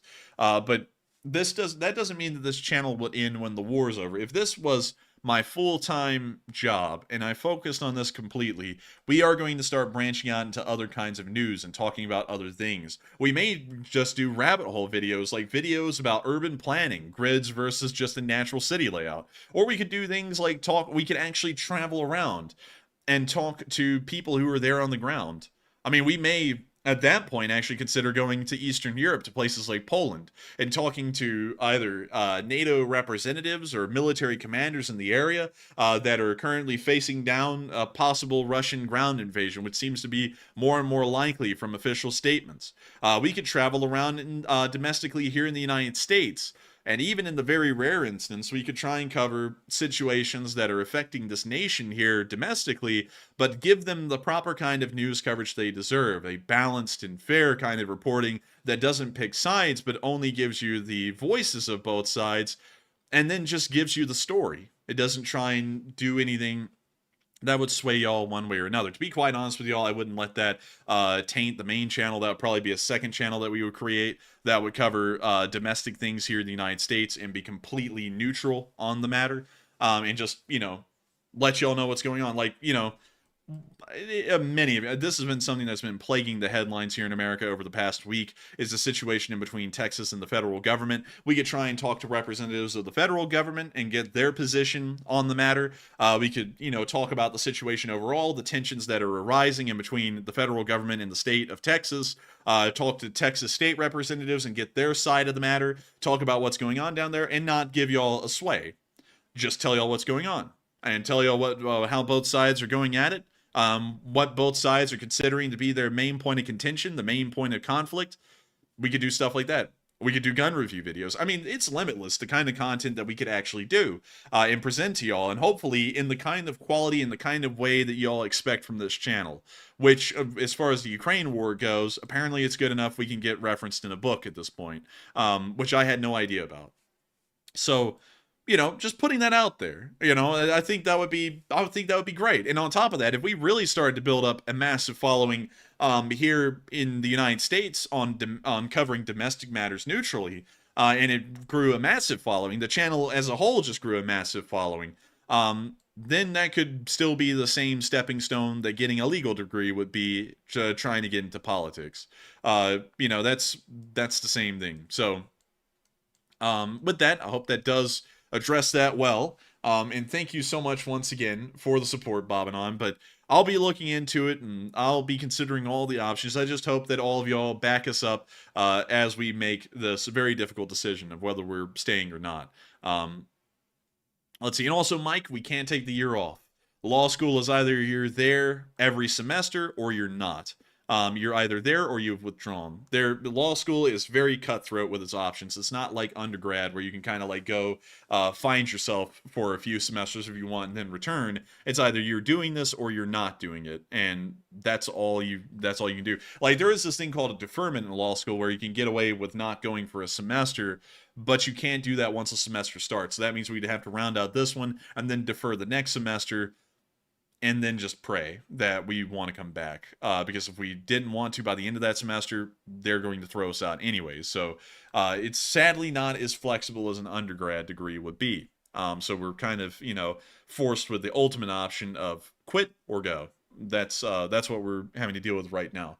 But with that, I hope that does address that well. And with that, we are on to the next one, which is from Kyle, and he threw in a 10, and he said, LSA, hope you were able to get some sleep, and hopefully I will be able to, Carl. I hope so. It's a big thing to me to be able to get sleep and to sleep well. It's always a big thing. I always think that's an important thing to do. Sleep. You just can't get enough of it, you know? Just love it. And so, with that, I got to thank you so much once again for your support, and of course, long live the Lee Spring Army, and thank you once again for keeping this channel running. And so with that, we are on to the next one, which is a $10 super chat from Heather Fitzgibbon LSA. And thank you so much for the support, Heather Fitzgibbon. And she put in a Shiba Inu that is holding its cheeks and saying thank you. And thank you so much for that. And thank you for supporting this channel and helping us to keep this thing running. And so with that, hope that does address this well. And we are on to the next one, which is a $10 super chat from Hoodoo, Texas. And he said, Enforcer, congratulations for becoming part of history. It's crazy. Honestly, I don't really know if we deserve accreditation in books or even accreditation from the Kyiv Post, because what is wild to me is I'm just doing what I do. Like, it's like, if y'all knew me before I did this channel, I was like this. Like, I was known as the history kid in school. When anyone needed homework to be done on history, they came to me. That was my thing. Like, this has always been my thing. I've always been a huge person in studying and focusing on this stuff. And it's crazy to think that me just being me and getting on air and being who I am off air has ended up making it into books and making it into the top 10s of massive news publishers in Ukraine. That just blows me away. Really, I don't even feel like I'm deserving of such credit. And for so long, it seems like we've gone without that credit. So finally getting it, it's like, man, I don't even know if we are deserving of that, because it seems like we've gone unnoticed, at least in my head, the whole war. But thank you so much once again for the support and helping this channel to keep rolling, because folks like you help to make it possible, Hoodoo. And thank you so much for the congrats. And with that, we are on to the next one, which is 129 Swedish kroner, which is about a $10 super chat, from Opus, who is one of our Swedish viewers. And I got to thank you so much for the support, Opus. And he said, LSA Monday Book Reading Club. And yeah, you know, why not? A little bit of book reading here and there just never hurt anybody. At least that's what I think. And so with that, thank you so much once again for the support, Opus, and helping the channel to keep on running. Because people like you make this channel possible and really throw in some interesting flair. And so with that, thank you. And we're on to the next one, which is from Butchie777. He threw in a £10 super chat. And he said, for the Do Whatever Makes You Happy fund, bonbons, pizza, succulent plums, or even a big baggie if you feel. Oh, no, not a big baggie. I don't do big baggies. I don't drink either. I try and keep as clean as possible. But, would you like a plum? It's the marmot, because it's marmot time, baby. And we love the marmot. I love the marmot to bits. Who doesn't love the marmot? And I got to thank you so much for the support, Butchie777, and thank you for supporting the Do Whatever Makes You Happy fund. I love to know that viewers will support this channel and support our decisions, whatever we make. And I hope that everyone remembers that it is my life that I'm having to deal with. And I know everything going on in my life, and I know what I like and what I don't like. And I hope and pray that the decision that I make will be the right one for me. Of course, in the end, my goal is still the same: to become the President of the United States by the year 2040. Hell or high water, everything I do will always be revolving around reaching that ultimate goal, and hopefully doing something that will be able to affect the nation on a large scale in a very good way for everyone in the nation, or as many people, the majority of people in the nation. That's something that I'm always going to be working and striving towards. And, you know, that's another thing too. To try and explain this, that's another thing too that weighs into my decision making. What is helping people more? Attorneys do a great service to the public and end up helping people, sometimes getting out of rough situations or bringing people to justice if you're a prosecutor. It's a thing that does help people, and it helps the public, but it only helps the public on limited form. If you only take 30 cases, you're probably only affecting maybe about 60 people or 90 people. This channel is affecting hundreds of thousands of people, if not millions of people a month. Just this last month, we've gotten 1.6 million views on this channel. And when I think about that, that is affecting a lot more people than just on the viewership side of things than being an attorney ever could, just in a month. Not only that, the amount of support that we've been able to give to fundraisers, to nonprofits around the world, $1.4 million. You will never even find a court case in your life most of the time. Very few attorneys have that kind of luck. To get a $1.4 million verdict or a settlement in a case, very, very rare. And we've done that over 2 years. We've helped save lives. More lives than an attorney could ever help out in years. And when I think about stuff like that, there has been more good done on this channel in such a short time, over 2 years, than I probably would have ever been able to do as an attorney over 7 years or 10 years. Really half of a career or a third of a career. And when I think about that, that really does, once again, kind of move me towards doing this. It's helping more people. And that's what I want to do at the end of the day. I want to help people. I don't want to just be someone who self-serves and does things because it benefits me. My mindset has always been that whatever I do, it should be to especially the benefit of the nation here in the United States. And I know that many of the European and viewers outside the United States are like, what the hell? Why are you throwing us to the curb? I'm sorry, I'm not from your country. If I was a Briton, I would be all for the Britons. If I was a German, I'd be all for the Germans. And if I was a French person, I'd be all for the French. And same for any other nation in the world. But by fortune or misfortune, I was born in the United States.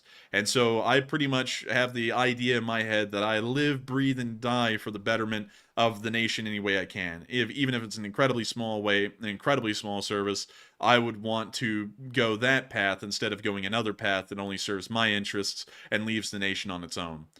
That's my honest opinion. And that's a big part of my ethos whenever I make decisions is what will benefit the public the most. And that's how a lot of my decisions are made. And so with that, I hope that does address that well. Butchie 777, I don't even know why in the world I went onto that rant, but that's another part of my decision making. And so with that, thank you so much once again for support. And I will make sure to have a more time. But anyways, with that, we are on to the next one, which is the first super chat of the night. A $5 super chat from Junebug72. And I got to thank you so much for the support, Junebug. And Junebug put in the pair and it said, keep it up. And you know I will, Junebug. And thank you so much once again for helping this channel to keep on running. And with that, we are on to the next one, which is from Mr. Lunchtime. And Mr. Lunchtime said, former NATO commander says the Ukraine war could end just like the Korea War, with Russia clinging on to parts of Ukrainian land. Your thoughts? It's possible, but I think that is still a little unlikely at this point. I say it's got a 25% chance of happening right now. 75% chance Ukraine will be able to get back most, if not all, of its territory in the long run. At least that's what I'm thinking, but it's not out of the question at this point. Unlike earlier parts of the war where the Ukrainians were really on top of things, support is trickling in now, and this is going to start leading towards an attritional war. And that is one that the Russians could end up keeping territory out of. So it's not absolutely batty insane like that statement used to be. It's starting to become a little bit more of a reality. But with that, I hope that does address that well. And thank you so much once again for helping this channel to keep on running. And with that, we are on to the next one, which is a 5 from Hoodoo, Texas. And he said, y'all do know that Igor Girkin got 4 years in prison. And yes, I did. I never covered that on the channel. But that guy finally got 4 years. He was one of the biggest Russian mouthpieces, too, for most of the war until about the last year. And then he went to prison. It's irony. Yeah, you end up supporting the Russians and they end up kicking you in the teeth. But with that, I hope that does address that well. Thank you so much once again for support. And moving on from that, we got another 5 from Hoodoo, Texas. So it looks like I didn't even need to give you that outro. We're into another super chat from you. And Hoodoo said, Gerasimov still appearing or missing or under the radar since December 29th? Yes, we haven't seen a lot of hair nor hide of Gerasimov.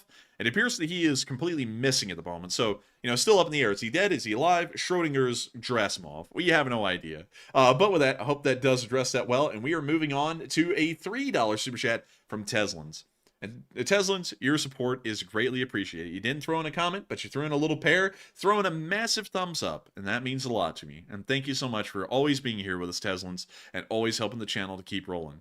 And with that, we are on to the next one. And thank you so much once again. Moving on from that, we got a 5 from Herp Derp NV. And he said, got a hood request for Tonopah, Nevada. home of the infamous Clown Motel, where Chris's mom is said to work in 15-minute intervals. Ooh! Oh my god! Shots fired! Shots fired! We got a man down! Oh my god! Tonopah, we gotta go look at this place. Where's the Clown Motel? It's near a cemetery, I believe.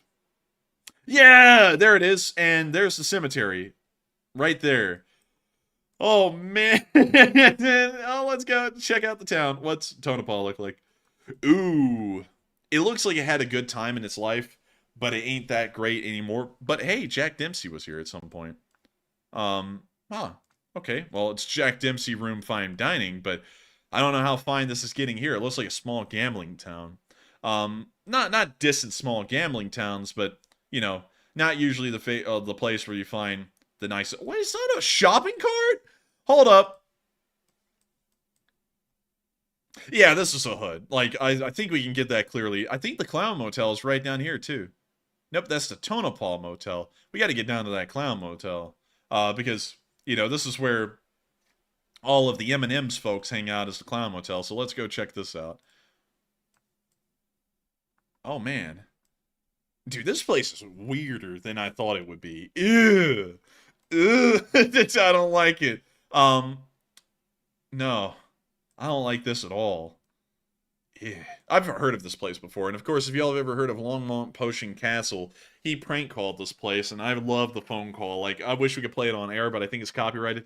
But, man, I wouldn't hang out in this place. But yes, Chris's mom does work here, and she always makes sure to really give him a honk and a squeeze, you know what I mean? But anyways, with that, thank you so much for the support. And getting us a hood review, because that means a lot to me, because a hood review is a good review. And so with that, we are on to the next one, which is, and let me make sure I'm getting this correct.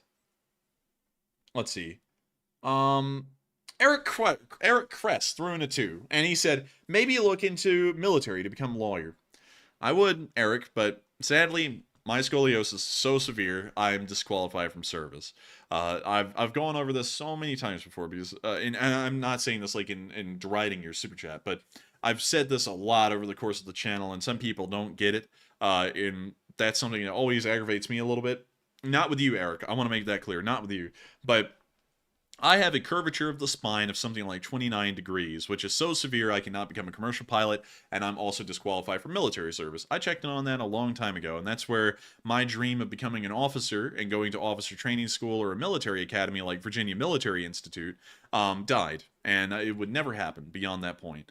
And that's when I decided, you know what, the next path I ought to do is I had to go to undergrad, get a bachelor's degree, and then go to law school. That was the second plan. And the second plan is not as fruitful or as desired as I thought it really would be, to be quite honest. And so now it's time to move on to another plan, because it's not always going to be plan A or plan B that works. It might be plan C, but as long as all the plans line up to the final end goal, which has always been the same from the start, because just to let you all know, the presidential ambitions were still there all the way back then. I was planning on becoming an officer in the U.S. Army for the artillery, moving on through the artillery, and hopefully ranking up through the decades to some kind of a general, maybe a brigadier general or a lieutenant general, and then from there, retiring from the armed forces and then trying to move into politics, either as a representative then, probably in my 30s or 40s, and then eventually try and make it to president in my 50s or 60s.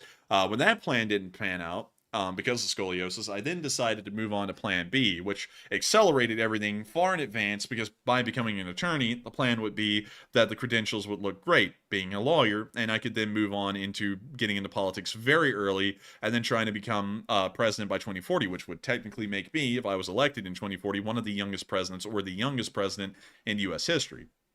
Something that a lot of people always talk about, wanting to have a very young president, but very few vote for, which would make that very difficult to actually achieve, but nevertheless, that would be the end goal. Now, Plan C is going to be something else, you know, if it does move on to Plan C, and that's the final decision. Plan C will still have a political career and a presidency in its mindset, but it will be achieved through a different means. And as long as I'm still working towards that goal, that's all that matters. It does not matter how I get there, it just matters that I arrive at the destination, and I'm enjoying it along the way. That's really, or it's feasible, or I'm enjoying it along the way. That's how I'm looking at it. But still, thank you for that, Eric, and I hope that does address that well, why I don't have that option. And I hate that, because so many people, when I talk about the military and I talk about, oh, this ought to be done and that ought to be done, everyone's always like, oh, why don't you sign up, you little bastards? Like, well, I would, because that was the plan, but I can't, so, that is what it is. But honestly, though, y'all are really lucky that I didn't take that path, and I wasn't able to take that path of getting into the military, because if I did, this channel would have never existed, because I wouldn't have ever had the moment in undergrad at UAB to make this YouTube channel exist. I would have been in the military, or I would have been a lieutenant, or maybe a captain at that point. Not a captain, no. I would have been like a second lieutenant or first lieutenant still by that point.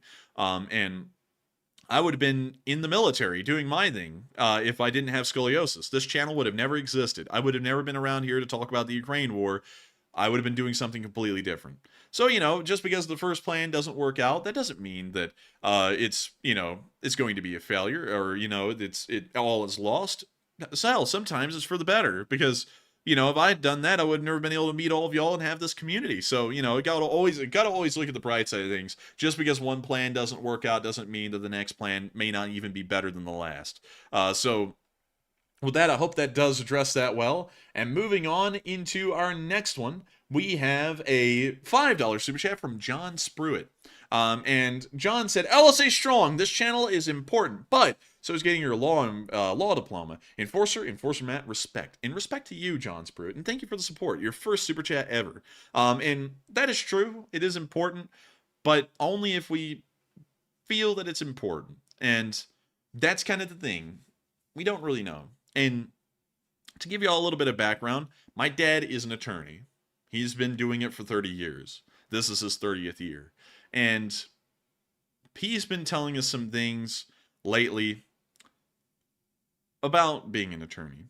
And his honest answer is that over 30 years of doing it, he didn't really enjoy it. Because if y'all didn't know, to give y'all some very in-depth and probably very personal background, my dad pretty much worked 80 to 100 hours a week the entire time I was growing up. I didn't do anything with my dad growing up because he was so busy all the time. It's just like the song Cats in the Cradle. Really had nothing much to do with him. Of course, he lives in the same house as us, and he's always around, but, he was always busy. He's always on his phone, responding to emails or working. And that's something that he has done my entire life. He only showed up to the very important things, like me graduating high school or graduating college. Things that were milestone moments. Of course, he'd make the time for that kind of stuff, but anything outside of that, never really had the time for. And now, 30 years later, he's looking back at life, and he's been saying to us lately, it didn't really seem like any of that was worth it. Because sure, he ended up being a very successful attorney, and he ended up probably being one of the best ones here in the state, at least in my opinion. I'm very biased on that. But at the same time, he's been saying, y'all don't really seem that interested in this, and this career field is hell. It is just endless work. If you get into it, it's 80 to 100 hours if you actually want to be successful at it, and it's not the most fun work. And on top of that, you have to deal with a whole bunch of other negative things. Would y'all really want to do this?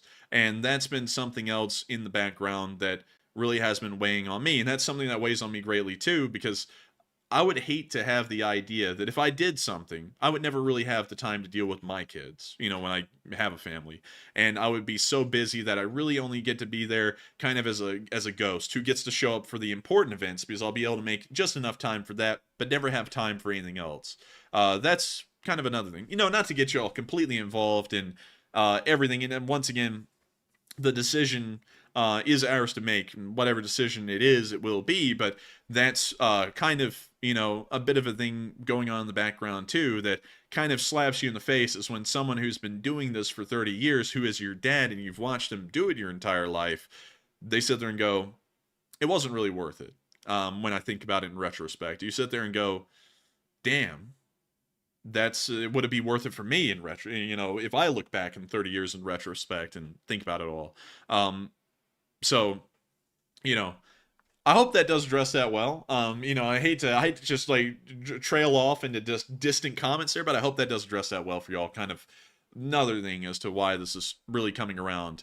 But with that, I hope that does address that well. And Bob Anon threw in an $8 super chat, and he said, remember, law school is not just about being an attorney, it's about understanding the law. This will support you in any business or political career. And that's true, but you don't have to become an attorney to understand the law entirely. And also, on top of that, legislators don't really have to have a complete understanding of the law. They really just need to brush up on certain case-by-case moments, especially when passing legislation, to figure out how that may impact other statutes or any other kind of standing laws, or how that law will actually work in real effect. And so I hope that does address that well. And thank you so much once again for support, Bob and On, but thank you for the care and concern as well. And with that, we are on to the next one. Also, I think many of y'all in the live chat are starting to see why this decision isn't as clear and straightforward, because a lot of y'all have been saying all night, and rightfully so, that education is important and getting a law degree is important and everything. But at the same time, when you have your own dad who's been doing this for 30 years tell you that it wasn't really worth it in the end because he didn't get to spend time with his family and do things that really matter, you know, sure, he was able to become really successful. He's top of the game. I don't think there's any attorney that has been more successful than him, and I'm not saying that just because he's my dad. I'm saying that because I literally have not seen an attorney as successful as my dad, because he put his whole life into this, like never really had time for his family or anything like that. And then 30 years later, he says, I don't know if it was all worth it because I didn't really get to hang out with y'all growing up. That really hits you like a brick, because then you sit there and think, am I going to go down the same path as that? And if I do this, am I going to have no time like that either and end up regretting everything in 30 years and just going, man, yeah, I was successful, but none of that was really worth it. So, y'all can kind of see why the decision is not an easy one to make, or an easy one to make the call on, to say, yes, let me just continue, because there's a lot more going on at play. And that's something else as well that makes it really hard when people like throw in their inputs, because I feel a little pressure to try and listen to y'all, but at the same time, and I'm not saying that y'all's inputs are worthless, they are worth a lot, but at the same time, y'all may not know y'all may not know everything that's being said or known in the background about what's really going on. So with that, I hope that does address that well. And moving on from that, we got a $20 super chat, the first super chat ever, from Guadalupe Ornelas. Hey, thank you so much, Guadalupe, for the support, helping the channel to keep running. You are helping this channel to be possible, and I gotta thank you so much for the amazing support and helping this thing to keep rolling, because folks like you make this possible. And so thank you so much once again. And we are on to the next one, which is the $3 super chat from Jason Curling. And he said, I heard the USA sending new rockets to Ukraine. We supposedly are. They tested them out today, and they said they're ready to send tomorrow. So hopefully they will be there, because supposedly that will be some new U.S. support that apparently didn't need approval from Congress. And so with that, I hope that does address that well. And thank you once again. And with that, we are on to the final super chat. By the way, start throwing in live chats, y'all, because I'm going to be able to address some of them. Probably not a lot, because we had a lot of super chats tonight, but I will be able to try and address as many of them as I can. I can't guarantee I can get to all of them, though. But with that, we are on to the final super chat of the night, which is from Neil Vizinot, who threw in a 5. And Neil said, artillery officer to president? You trying to pull a Napoleon? Oh, you saw it, didn't you? Yep, that was the plan. I was a really big reader about Napoleon, but Napoleon's rise from an artillery officer to an emperor, which I honestly deride the idea of being an emperor, because it's like, if you're a good enough leader, you ought to just have the general support of the people without having to be installed as a emperor. A monarchy is a little different, because with a monarchy, it's a generational familial thing, being the ruler of the nation. And, of course, that's a hit and a miss, but a democracy, an emperor is a hit and a miss as well. You may have a great emperor or a terrible one, and you may have a great president or a terrible president. I mean, there are truly terrible presidents in this nation's history, like Warren G. Harding, who just sucked, or, let me think of another, Herbert Hoover, who just sucked. There are presidents who were just terrible at their job, but at the same time, though, his rise was a little unique because of the French Revolution. He had an opportunity that would have never presented itself otherwise. He would have just been an officer in the artillery if it wasn't for the French Revolution. He probably would have never rose beyond that. And that's kind of interesting. When the upheaval happened in France, such a mundane and really just kind of average guy ended up becoming one of the most important and influential people of the 19th century. And that's really wild when you think about it. That if the French Revolution had never happened, the world would have never really known about the might and prowess of Napoleon Bonaparte. That's really wild when you think about it. But anyways, with that, I thank you for the support, Neil, and helping the channel to keep on running. I hope that does address that quite well. But with that, it is time for us to move on into the live chats. And it looks like right now, many of the live chats are about law school and the continuation of that. And I gotta say, to all 157,411 of y'all, thank y'all for listening in on that whole fiasco that I was telling y'all about, because I know that it's just internal life things, and I don't want this to be a life drama channel, but it's a big thing. But anyways, Jorge Lanza said, I finished law school just to throw it all away and became a professional record producer. Now I have time for my wife and kids and love it. So don't do what you don't love. And that's true. I would have to agree with you completely on that. And Panama Floyd said, yeah, I think many of us get it. You do whatever you need to do to have the life you want. And thank you so much, Panama, for supporting me on that, because it means a lot to me that people are always caring, whether they're caring by saying do this or do that or do what makes you happy. I got to thank you so much, everyone, tonight, for the kind words. And You're Taking My Life said, thank you for being honest and open and sharing personal details with us to help us understand. LSA will stand behind whatever decision you make. Thank you so much, You're Taking My Life, for that. That's something I honestly feel like sometimes I give too much personal information about what goes on behind the scenes, but I always try and do that so that way y'all can understand where I'm coming from, so that way it doesn't seem like mystical where the decision-making and logic is coming from. Because, people not hearing that would think, well, that's a stupid decision to just back away from law school, Like, not a lot of people make it to law school, and on top of that, it's a prestigious thing. You get a great education, you get a JD, you can pass the bar and become an attorney. Attorneys and doctors are what everyone wants to be in life, but when you get the extra details of what has been going on behind the scenes for me, it really does make the situation entirely different, especially when you hear it from your dad, who's been around the block and has been an attorney, and then he goes, it wasn't really worth it. And that's kind of the crazy thing too, because, hell, he's practically made it by most people's standards. He's got he's got great cars, an amazing house. I'm living in the basement of it. And still, all that, he says, means nothing. It was just completely pointless, because now he looks back and, he talks about me and Enforcer Matt, because we're both his sons. And he says, y'all just grew up under me, and I hardly got to really pay attention to any of that. I just kind of got to show up here and there and just, clap for y'all a little bit when, you went through your middle school graduation, your high school graduation, and your college graduation, and a few things in between. But I didn't get to see much more than that. And, even when we went on vacations, he wasn't even able to vacation with us. He'd be working on vacation. It was just endless.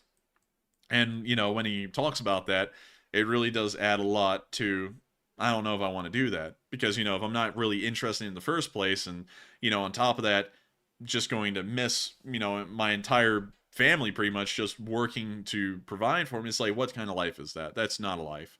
Because then you look back on it in 30 years like that and you go, what was it worth? Because yeah, I got everything, but I lost everything at the same time. But with that, I hope that does address that well. And moving on from that, Tassie Devil says, do what makes you happy in life. I've done that all my life and no regrets. And thank you for saying that, Tassie Devil. I will make sure to. And Indy Andy said, Indy Andy 4C said, you two going into practice with father. Also, Harry Truman was artillery officer, and that's true. But I don't, to be honest, because he's a pre-1960s figure, I don't really like Harry. And like, to be honest with you, but we were planning on doing that, but I'm not going to go into too many personal details, because that's a personal detail. I don't know, if anyone would be comfortable with me sharing that, but that wouldn't be possible anymore. Just to put it that way. Not for bad reasons, it just wouldn't be possible anymore for that either. So, that idea kind of dematerialized as well. But John Smith said, so if both of you drop out of law school, will you be doing shorts too? I don't know about shorts. I don't really like the format, but we might get into shorts. Maybe. I'll have to see. But Mariichin said, thank you for trusting us, LSA. We care for you. And thank you so much, Mariichin. I trust the LSA 100%. The LSA is the Lee Spring Army. It's the community of the Enforcer. If I can't trust the LSA, I couldn't trust anyone. And that's why, I always like to try and be as honest and open and as forward with y'all as possible, even to a point that it gets a little too personal. But still, it's what I think is best in my opinion. But moving on from that, George Tincher said, "You already have a 4-year degree in history, right? It isn't like you're going to end up living in a tent eating dog food or something if you withdraw from law school." That's true. I mean, I do have a bachelor's degree in history. That was my major, and I believe I had a minor.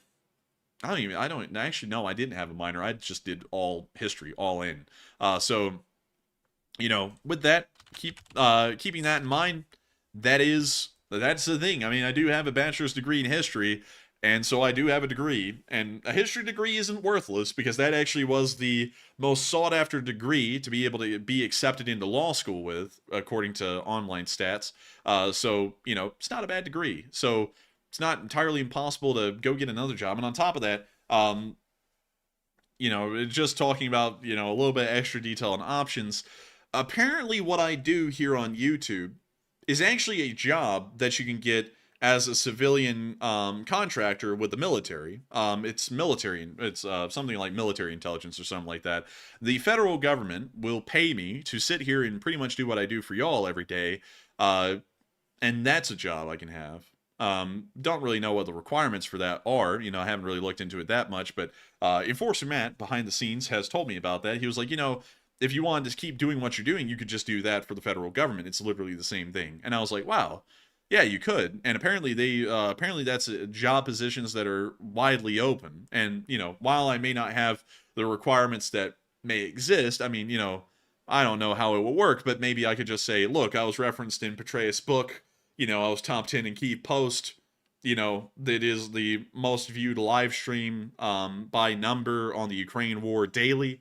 So that speaks for itself. And also on top of that, apparently some of the terms on this channel are actually now have been picked up by, the world. Like, from what we understand, turret toss as a phrase came from this channel. We don't know the exact origin because I think everyone kind of started saying it at the same time, but this channel was one of the first places where the word turret toss was said to describe, a turret flying off of a tank. At least from what we know, because a lot of people started to credit us here on the channel with inventing the term, and a lot of people apparently who work at the Pentagon who also watch this channel said, dude, the turret toss phrase that you're using, it's moving on into briefings. They're saying it here. And we were like, what? Really? We were like, no way. So, we took that as, hell, we must have been the first to say it because apparently it's, moving on from here. It's where it originated from. So I don't know if we have that much of an influence on the news community, maybe we could get intelligence jobs if we needed to. But, with that, I hope that does address that well. That's a pipe dream, to be honest with y'all. Just telling y'all some of the possibilities out there, some of the pipe dream minutia possibilities, but that is what it is. And let's see. John Smith said, with a bachelor degree in history, what employment is open to you? I don't really know. But that would be an interesting thing to delve into. So I'll have to look into that. But I have a feeling it's better than a basket weaving degree. So, just going over that, it's not a STEM degree, but it's not a basket weaving degree. So it's somewhere in the middle. But Barry Badgernath said, I am laughing because I think you have a skill where you don't need to work for someone else. I mean, maybe. But, I don't want to be that arrogant where I'm like, I can't work for anyone else. Because I have, I've worked as a janitor at Publix, pretty much, a cashier at Publix, turned into the janitor by the end of the job. Worked as a server as a restaurant, a cashier in a museum here in Alabama. I've worked real jobs. I've worked for people. And working for yourself as your own boss and working for other people, it has its ups and downs. It has its pluses and minuses in both ways. But if I could keep doing this channel and just make this my thing, I would be happy with that. I would be fine with that. And so with that, I hope that does address that well. And I see, let's see. I see a lot. I need to see. Let's see here. A lot of people are talking about the turret toss thing. Let's see. Critters. Let's see. A lot of y'all are saying it was the Lee Spring Army or the channel that came up with the term turret toss. I swear that it was us on our own because I remember I think I said something on the channel like Russian tank turrets fly off like it's a hammer toss, but it's with a turret. And then it was like turret toss. You know, that's like the clear answer to that. I think that's how I came up with the term way back in the day. And then it started to spread around because it was a great description of how the turrets flew. It was like a hammer toss nearly. But anyways, with that, we are on to the next live chat, which is going to Stantry Sinro, who says, 690 days in, I think I know you guys very well. Find some nice time for a girlfriend and say hello to Matt. Oh, man. Well, if only. But, let's see. Yeah, I mean, you know, I would love to find some time. I would love to go back to what it was like, even in undergrad, because even in undergrad, we were doing full credit hours, spring, summer, and fall, but it didn't even feel as busy as this was. So, you know, yeah, I would like, you know, to be honest with y'all, my mind's kind of made up. Probably going to withdraw from law school and work on something else. And that's not a bad thing, y'all. I don't want y'all to think that's a bad thing. You know, it isn't. It's just this didn't really work out the way I thought it would. So with that, I hope that does address that well. And John Garner said, basket weaving with the Enforcer and Matt.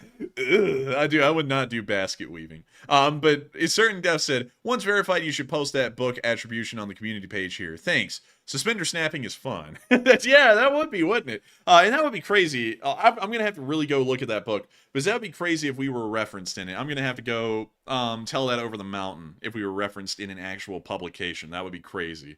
Not just a publication, a book. That would be nuts. And so with that, hope that does address that well. We are on to the next one, which is from Angry Penguin, who said, we do need to get the Enforcer a girl. Oh, gee, man.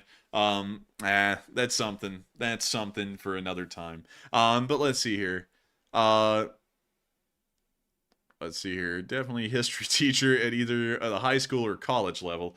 I would hope the college level, because the high school level, you know, you just get a bunch of kids that are like disinterested in it. History is like that. History's that class in school where you just kind of like float through it. Like even I floated through it. And also, most of the time, the curriculum at a high school level never allows for you to really get into the fun, interesting stuff of history. It's just like the most general overview you can get. And so that would be my answer. But Danny Avalon said, will there be any coverage on the U.S. military response to Iran? Yes. We actually had a map tonight. I just didn't cover it because, honestly, there's no way for me to justify covering 3 clips, and none of them were videos. They were just, you know, like general news reports from CENTCOM or, you know, news organization. I didn't feel like there was enough to cover tonight. So that's, you know, that's my honest take. I wasn't able to cover it tonight because there just wasn't enough news. But I will be covering it tomorrow, because I have a feeling things will be kicking off tomorrow. And so with that, I see a lot of y'all are getting on the girl talk. Ah, y'all, come on. Come on, this is a news channel. This is a news channel. We're talking about other things. Come on. But let's see here. And Indie Andy 4C, you were so right. Oversimplified makes learning so fun. He's a great channel for historical content. He only puts like something out like once a year, but when he puts it out, it's like Gordon Ramsay like cooked for you. You know, it's that good. And with that, I hope that does address that well. And we are going to be on to the final question of the night, because I know we got one, and it's going to be a good one. And let's see here. Let's see here. Looking through. I'm looking for a final chat of the night. I'm not addressing any of those chats. And let's see.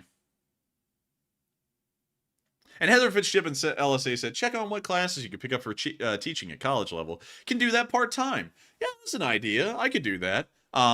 It's just, I don't know. I wouldn't really want to teach history. I like to talk about what history is being made now. I think the big thing I learned in history is that it's so much more important to be a part of history, making history, than it is to study history and to just really, you know, just live in a time in the past. We are living in such historic moments right now.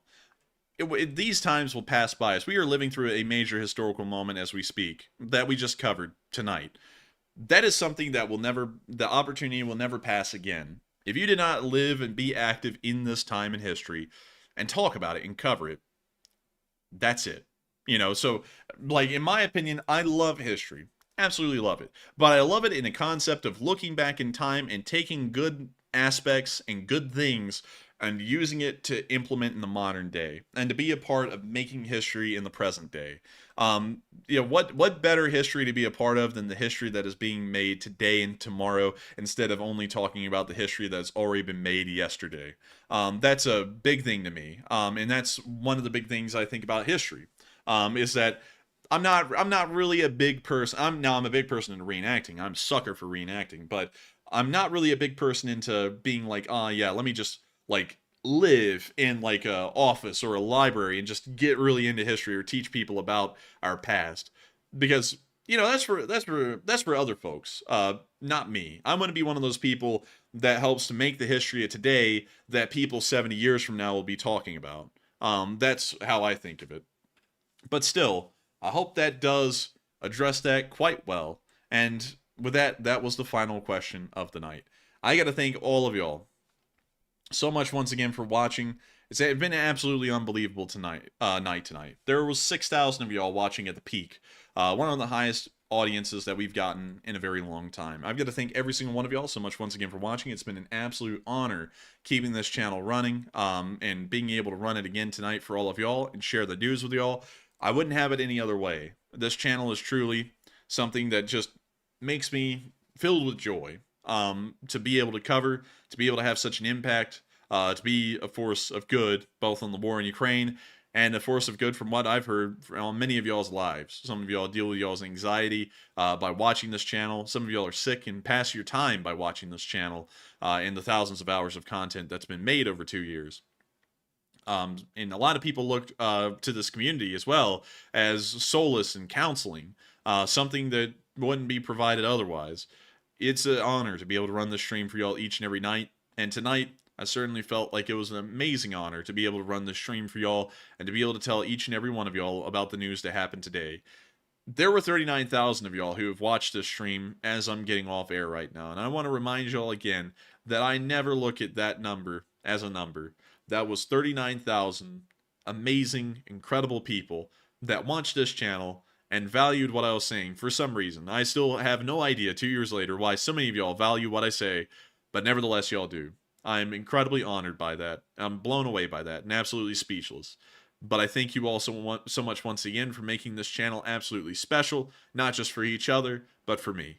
Of course, I will see you all tomorrow at 10 p.m. Eastern Time to cover the next 24 hours of the news of the war in Ukraine on day 707. Good night, good luck, take care, stay safe, Slava Ukraini, and long live the Least Spring Army. The Least Spring Army will never die. Put a Least Spring Army in the chat, and good night.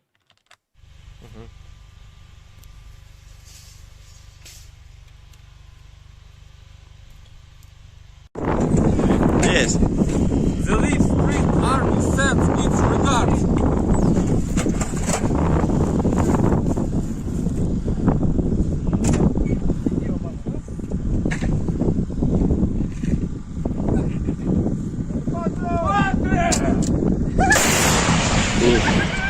Русский военный корабль. Предлагаю